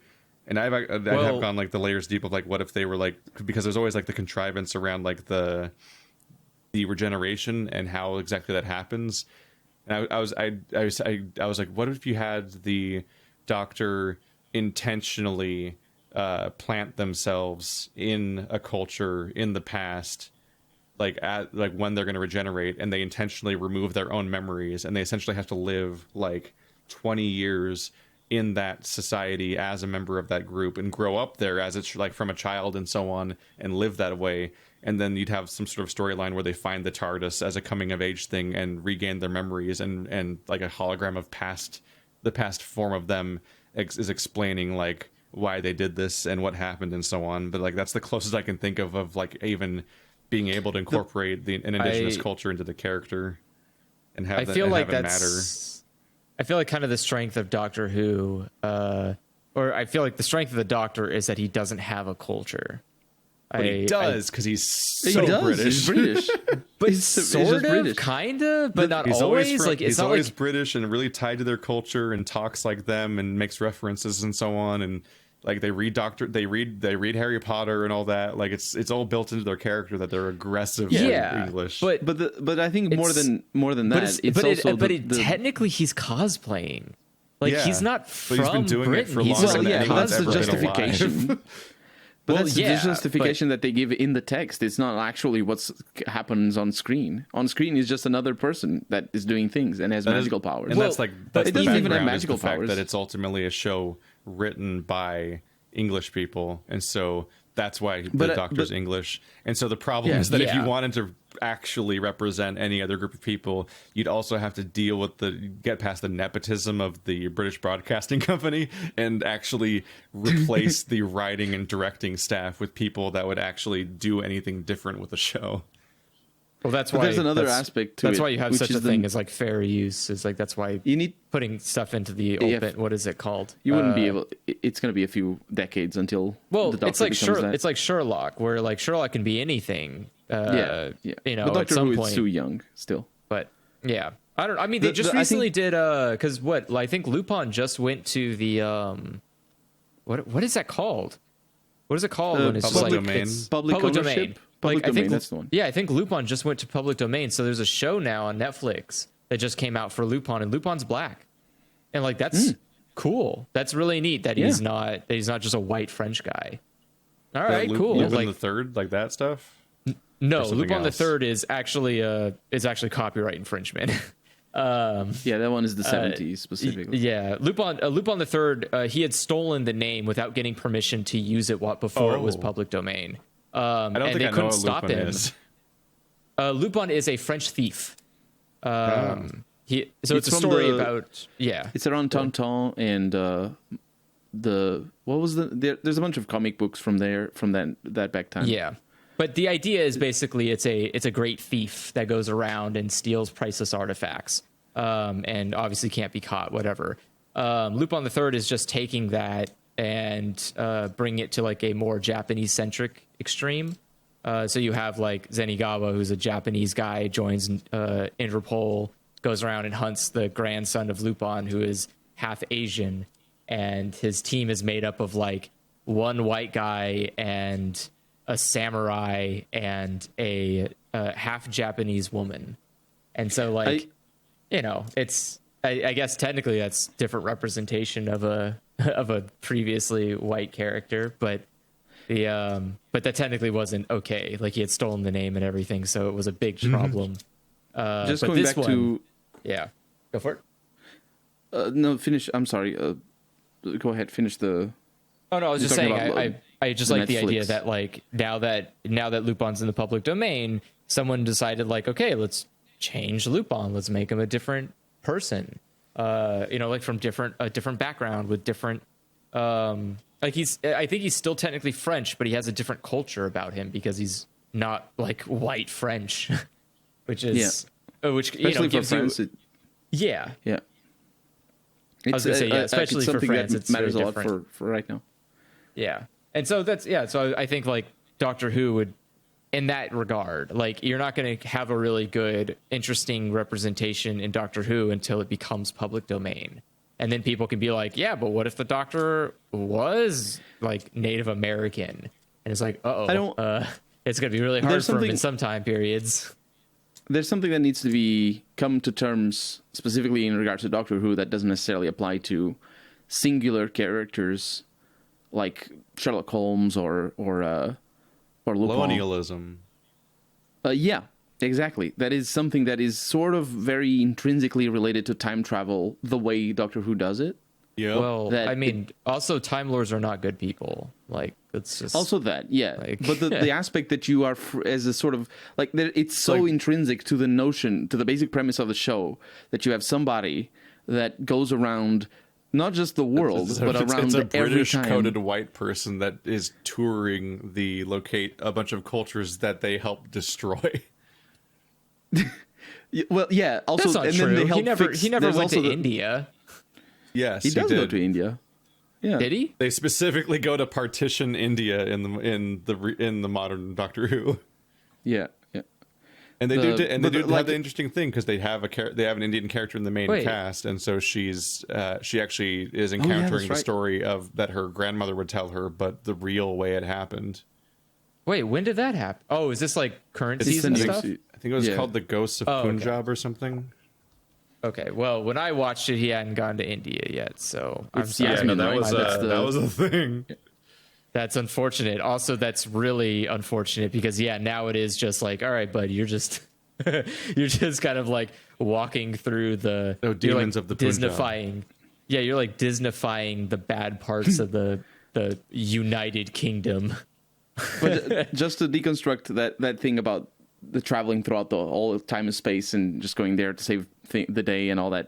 Not all like obviously it's totally fine for any person of any culture to have that fantasy and to write about that. But the reason I think it is important, the reason it's difficult to even think about how to change the Doctor into a different culture and to represent something else. The reason it's difficult is because you need to come to terms with the implicit colonialist aspect of his story. And I'm not saying it like, oh, it's just a colonialist pig that goes around, representing the British Empire and that's it. Obviously, there's notes of that, but the point is you need to come to terms with that. You need to face that. Otherwise, you're just going to be doing representation on the face of it without actually tackling the real issues or the real subtext and moral of the story. It's the same reason why, like for example, stories about the problems of like in the future people are going to live forever, and that's going to be that's going to be a big problem. That smells probably is not the word that I want to use, but that's such a very privileged fantasy to have for a lot of people. That just like in the future, maybe people aren't going to be killed in the streets for walking their dog or for having a phone case, or they're not going to starve to death. That'd be nice, because that's not a reality today. And for a lot of people, obviously, they don't get shot in the streets for having a phone case, or and they don't starve to death. So they have the privilege of having those fantasies of, oh, in the future, if we live forever, it's going to be a problem because then we're bored. Isn't that bad? Mm-hmm. But even, you know what I mean? Like there's certain stories that exist. The Time Sweeper. I love this picture, by the way. This picture's great. It's like yeah, it's like somebody I see it. being concerned or confused by what's happening in front of them. Like, so for context, it's the couple that's getting married in Demons of Punjab, and standing between them, framed in the background, but between them is the doctor, who's that's played the by doctor. Played by Jodie Whittaker.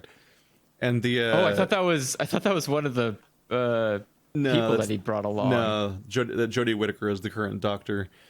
What's funny is I think those two characters might have been. It's not photoshopped. No? I think the two characters in that frame might be divided by the partition and separated by it. I think that might be what happens because of what's happening in India. So the fact that the doctor's framed between them as a British coded character is very funny. Because it's really just dark, because the culture that she's representing is the division between them, and it's like, oh no. Yeah, I love this picture. This picture says a lot of stuff without having to say anything. Like, she's also just dressed like shit. Is that her normal outfit? Does she just dress like shit now? Like, why? No, I really like the doctor's costume. She dresses better than Jodie Whittaker. She looks like a college dropout. She's got like this. She's got like this cloak where she's got like this pop of color like underneath with her like her top and everything, and then she's got like these. I think she's got like big boots or something, and she gives off like Frizzle vibes. Yeah, she looks. She definitely. Calling back like to how like the origins of the show, or like the show's origins are like as a children's educational time travel show. Yeah, and it's like I really like Jodie Whittaker's setup throughout the series. It looks good in motion. Now that like maybe it just the picture doesn't look great. This does not. I assume that it was a companion just because of how crappy she's dressed. Like the doctor usually dresses nice. Hey, the companions also are so snappily dressed all the time. No, that's not true. Have you seen Rose? Rose looked like she woke up because I think she dresses the best. Rose dresses the best. Okay, this didn't get any better. Rose was a little pop star. How did you make this in real life worse? What is this? What the fuck is she wearing? Is this a sweater or is this a vest? She dresses very casual. That's true. What is Rose has a very specifically British dressing style. Yellow suspenders, bunch of colors. Go. The suspenders are good. I hate the shirt. I hate this coat. The pants are good too. It was I think so much better than the stupid fucking black coat she was revealed in originally. That was just a nothing costume. Oh yeah, that was so boring. Yeah. Yeah, her first reveal, she just had a black hood and a black overcoat. I'm like, this is not a Doctor Who costume. She's just wearing black. Fucking David Tennant had a full like blue pinstripe suit and sneakers, and that was his thing. It's like that juxtaposition of the sneakers with the suit. And like, yeah, there you go. Yeah, I don't like this either. This looks like she belongs in one of the Hunger Games movies. Like, I don't. Oh my god, like she does look like a Hunger Games contestant with the black origin costume.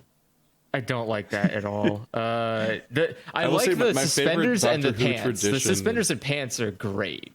Those are killing it. But the shirt needs to go. Yeah. Put something else on besides this abysmal tapestry of colors. And like get this jacket changed because it doesn't fit you, girl. Like it's flying away. It's broken in half. What happened to your jacket? Why is it ripped in half? What the fuck happened to your jacket? It's a callback to the trench coat. Don't you see? What happened to her trench coat? Why isn't it? Who dresses with a trench coat? Is it the 13th? No, which one is it? A trench coat? I don't remember his name. Yeah, there's a doctor who uses a trench coat, right?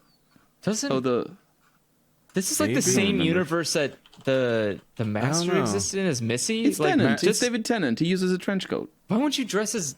Maybe his costumes change, but he usually had a pinstripe suit. They specifically had Matt Smith dress like he's really old, juxtaposed with how young he was. He was the youngest Doctor ever, and he was he was played old too. Like that was a kind of juxtaposition there. Christopher Eccleston had a leather jacket. Is that the one I'm remembering? The leather jacket? No, I don't remember. Christopher Eccleston. Oh, there it is. Yeah, he had leather jacket. What's his name? Had like a petticoat or something. Like he was very fancy. Peter Capaldi. But like, there was some time. Yeah, there was some seasons or some storylines where Tennant had a brown trench coat over his blue pinstripe suit. I don't like that trench coat. That looks terrible. But I love it. Trench coats are the best. I love his shoes. Like the shoes are great, and because it's such a juxtaposition against the like fancy suit he's wearing. My favorite. Those are Vans. Those things are expensive. One of my favorite Doctor Who traditions is definitely the part where the regenerated character wears a partly melted, like destroyed version of the previous character's costume.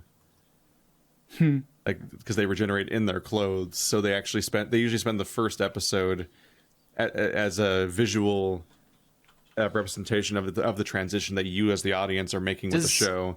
Because it always feels like they're impersonating the previous one that you spent 3 seasons with, so they just dress like them for a whole episode, and then like as they come into their own over the course of the episode, they then like put on their new costume essentially, and that's like a cool story dynamic.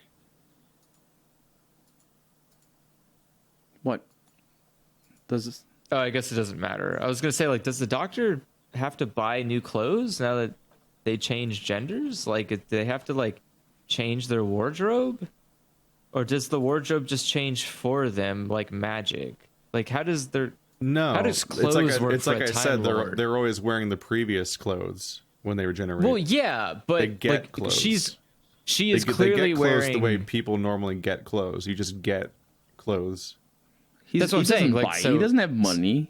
So, but that's what I'm saying. Sometimes you just steal some clothes. Yeah, like this is. He does that. Like when Jodie Whittaker regenerated, she was wearing this costume, which was just Peter Capaldi's costume. Okay. Sure, you fudge it because obviously it's not the same clothes because it has to fit her. But like you're supposed to just not think about that part. It's supposed to be the same clothes they were wearing before the transition. It's like the One Ring. She's also like wearing a bra, which that means she had to have like transformed into that. How do you know that she's wearing a bra? That's definitely not the part you're supposed to think about. But like, I mean, that's what I'm thinking about. It's like, does the Doctor know how to put on a bra? I imagine so. A corset. Does he? Is that something like he would know instinctively, or like does it come with his transformation? Like the ins and outs of the. I don't know how to put one on. I've never had to. Like, why would I know how that works? Get one that ties at the front. It's easier. At least not ties. What's the word? I don't know. There's like I'm just curious about what the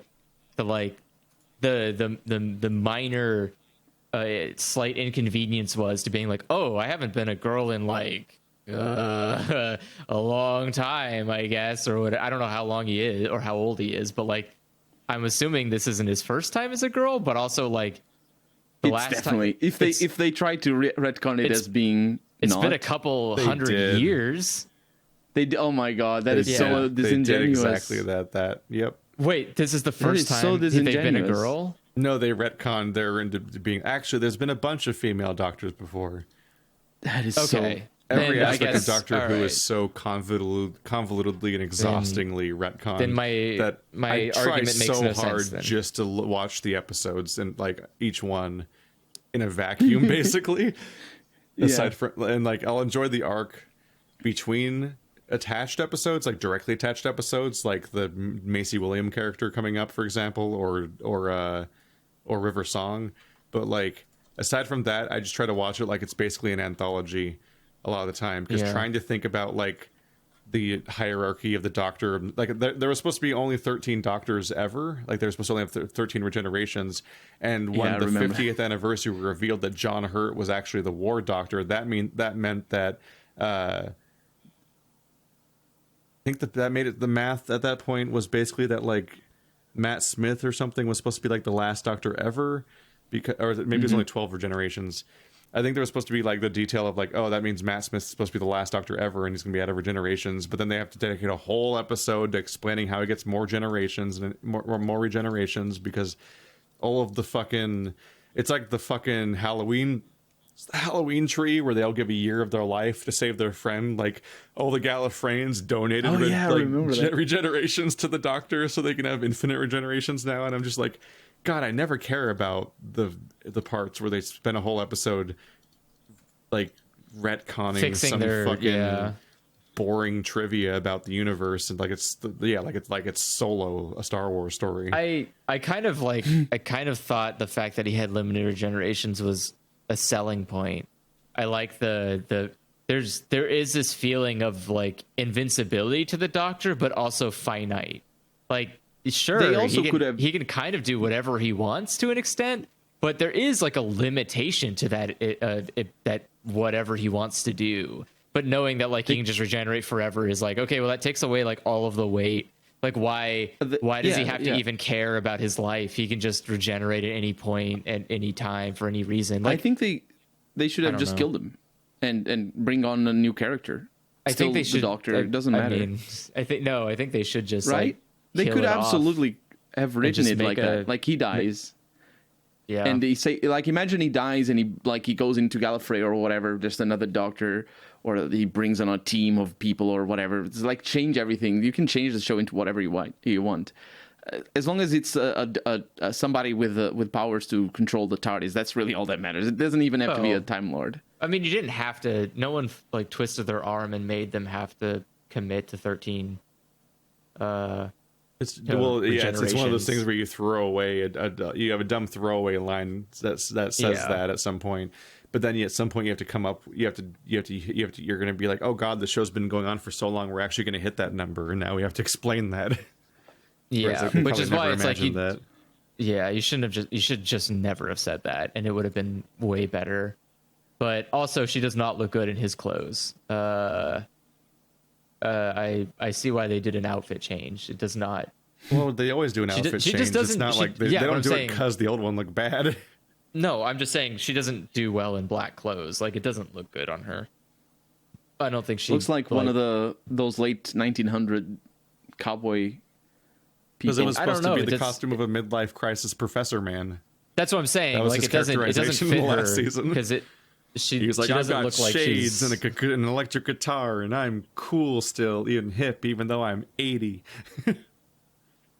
But he wasn't 80. He just looked 80, which is like a weird He was played by choice. an old person, though. It really came across. He really did play well an old person.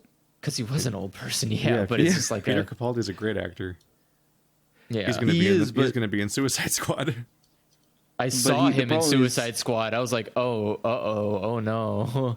Because I went to go see the third Conjuring movie yesterday, which was awesome, just fucking hilarious. But because guess who's in the fucking third Conjuring movie? Fucking Walter from what's it called? I don't know. I just forgot the name of it. God damn it! From What was that Fringe? show? What yeah, is it from called? Fringe. One of your favorite Yeah. characters ever Yeah, to exist. yeah, Walter was in it. I was like, Walter, my boy, you're Who I back. later and he was, realized is in Lord of the Rings. and he was playing a perfectly old, like senile man, and he was just like, oh well, I don't know. I was like, yeah, there we go. Anyways, I saw the trailer for Suicide Squad and I was like, wow, this looks like shit. And then I saw Capaldi in it and he was bald. And I was like, wait, what happened? What happened to your hair? I was like, what did they do to He's you? acting. He's actually got long hair. I know, but I was just like, I know, but it was just like, oh my God, you do look old without hair. Like now he just looks, he looks like a freaking, he just looks so old without hair. It's great. But Yeah.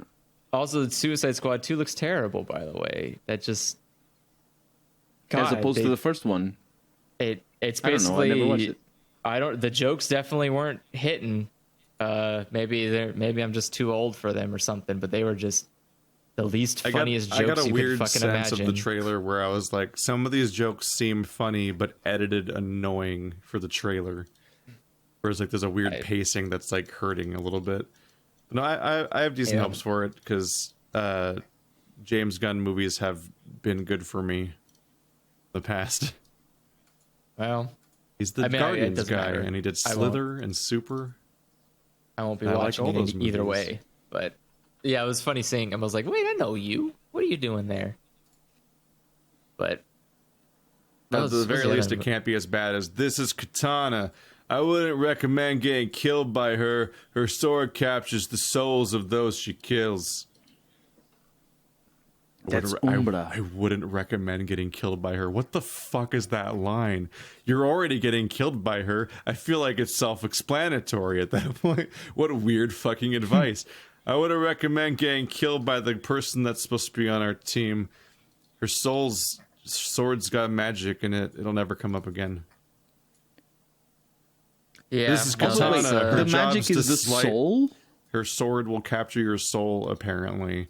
A thing that never does that happens in the mean? entire movie, so it's not even a Chekhov's gun. She literally only exists to slice open the Enchantress's chest at one point, so so that he can then go like, "Her heart's out.